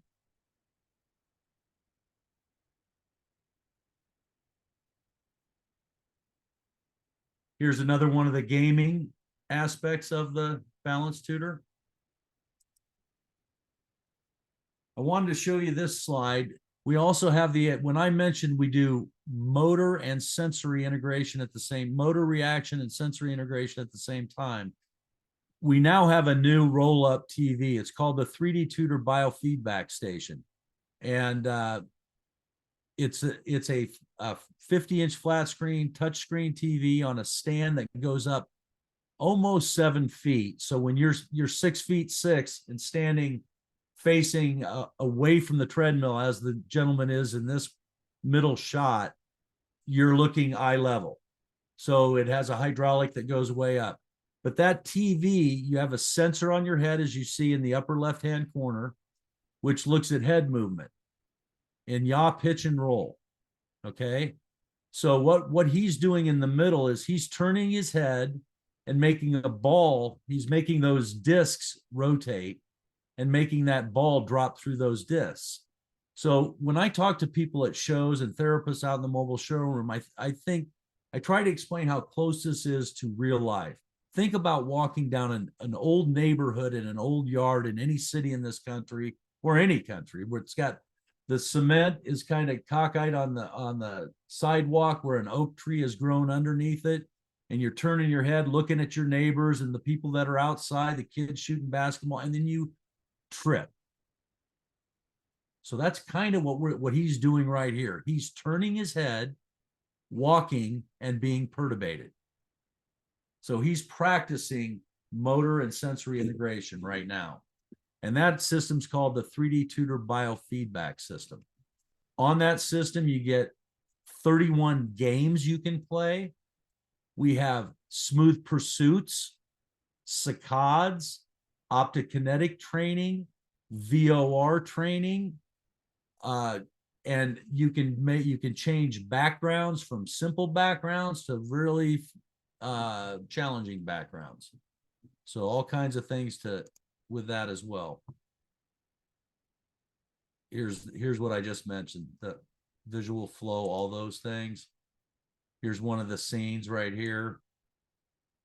Another one of the scenes. Another one of the visual flow scenes. Answer, use it or lose it. And I mentioned earlier, I just wanted to point out the research thing. It's one of our fastest growing markets. And obviously, as more research is coming out on the balance tutor, it incentivizes PTs to look at this type of training.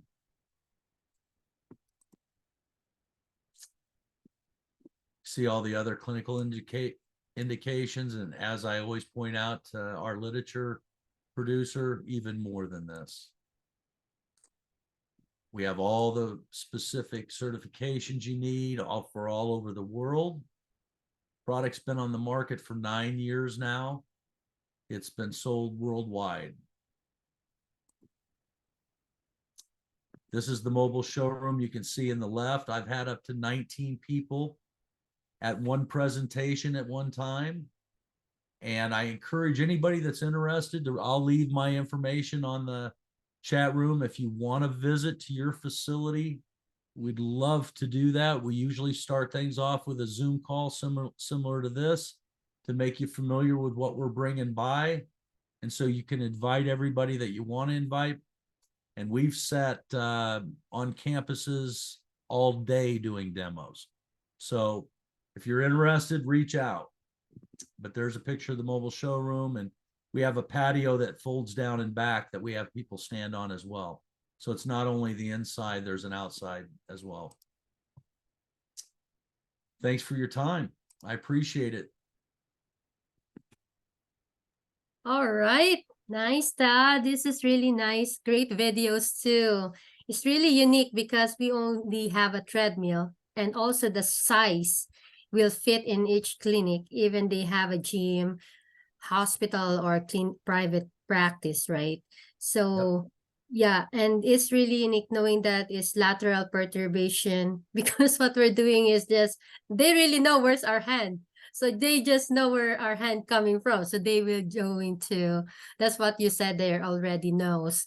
They preempt where are we going to position our hands when we're doing the perturbation, while they're just doing the dynamic sitting or standing balance training, you know. So this one, they really don't know where it will coming from. And I like the lateral, the posterior part. And the posterior treadmill part that they're going to do it like backward. And that's lots of Parkinson's and other neurological patients having difficulty with posterior walking, posterior steps, and especially the turning part. They're good in forward.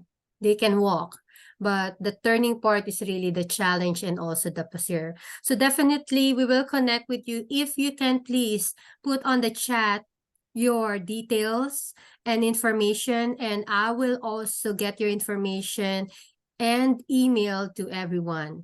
So you are so welcome. Thank you for all those wonderful videos. And I believe, are you now in Mayo Clinic? Do you have one of the device in Mayo? We are in Mayo. We are some of the bigger facilities. We're in Mayo Clinic. We're in Intermountain Healthcare up in Utah. University of Utah, Honor Health down in Phoenix. Several universities have bought our technology. Got some other ones that are POs are pending, but I can't talk about them, that are very exciting.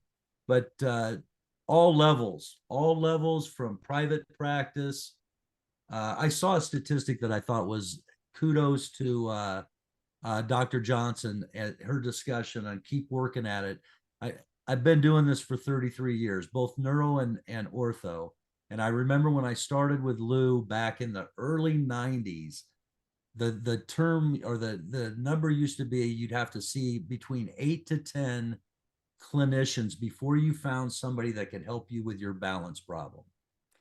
And now I saw it was from 4 to 6. We're not there, but that really made me feel good that all the hard work that everybody's doing in this field is starting to get to the people that need it. Yes, and at the same time, we really appreciate everybody's with genius mind, you know, innovating all these things, you know.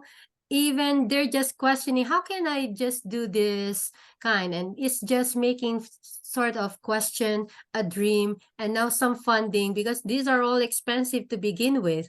And then now it's all out in the market. That's why I ended up doing this innovation summit. I said innovator summit. Let's connect and collect all this technology. And we are all rehab here, healthcare clinicians, connect with them. Oh, I watched this with Dr. Jenny's summit.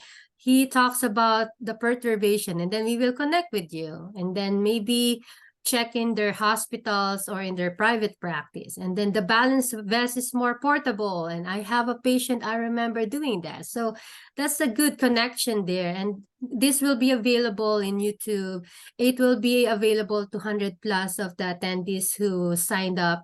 And we are just have lots of same time with different some conferences at this November. So that will be very important, and we thank you for your time as well. Thank you. Thank you for You the are event. welcome. You are welcome, Todd. We appreciate you. So thank you so much.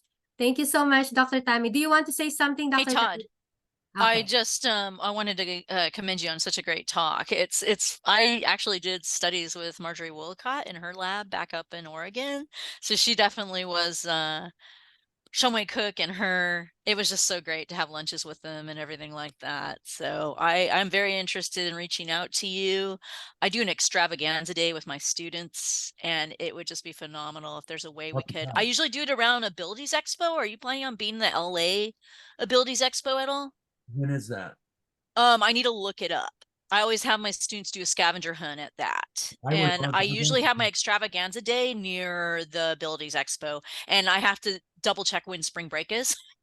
It's because they won't come if it's spring break. So yeah. I can guarantee it won't be during spring. What I try to do is get west during the winter, and I'm in the warmer climate, or during winter, summertime, I'm east because of the climate. I'm in a, just so you know, as you saw in the picture, it's a 60-foot mobile showroom. I don't like driving in snow. No, understandable. That gets a little hairy. That sounds like an adventure for sure. It is. It has been. When are you in the West Coast? Well, I'm here. Or maybe it's just an extra lab I do, you know? I'm making my syllabus for next semester. So if you know when you're in the West Coast. I'm out west from now until the end of January. Okay, so in January, maybe we could triangulate. Absolutely. If I can get your email, I know she had me put stuff in the chat and I'm going everything. to do that right now. That would be great. And also, Dr. Tammy, we have the conversation like all the speakers. You can connect also with them. Yes. Thank you so much. At least we're collaborating. We all have great-minded, and all the global therapists will be more aware of what are out there. All right. So guys, if you have any questions, we will send all those emails, the different resources and their website. That way you can connect with them. Okay. All right. Do you have any questions so far, guys? So in the QA chat, just connect with us. Yes, please reach out to Todd for MediTouch. And that's really good also for the 3D, because you combine that they're having the perturbation part, and at the same time, you're doing the vestibular and the visual component for that. That's really cool, because now they're on the uneven, even not really uneven surface, but the challenging surface and the barriers there. All right.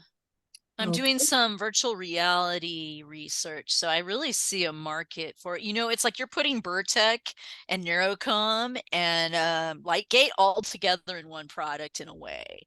That's what I'm seeing here. Yes, and you're very correct. It's all about perturbations, but the VR thing is hot. I know I'm collaborating a little bit with NYU on some studies, and we've designed some 3D Oculus headset things with my team at Western University. So yeah, we have lots of virtual reality here these 2 days. Lots of virtual reality and then augmented reality, and that's very portable that we can, us clinicians, apply in even home health, any setting, you know? Yeah, AI is going to be really hot there too, incorporating them all. We're doing a lot of simulation stuff. Wow. So we would love to learn more from you guys, Dr. Tammy and Todd. We appreciate your time. And then thank you guys, all the participants as well, and the attendees. If you have any questions, please email us. Once I send you the recording of this, we will be going to put also all the speakers' information. You're welcome, Catherine.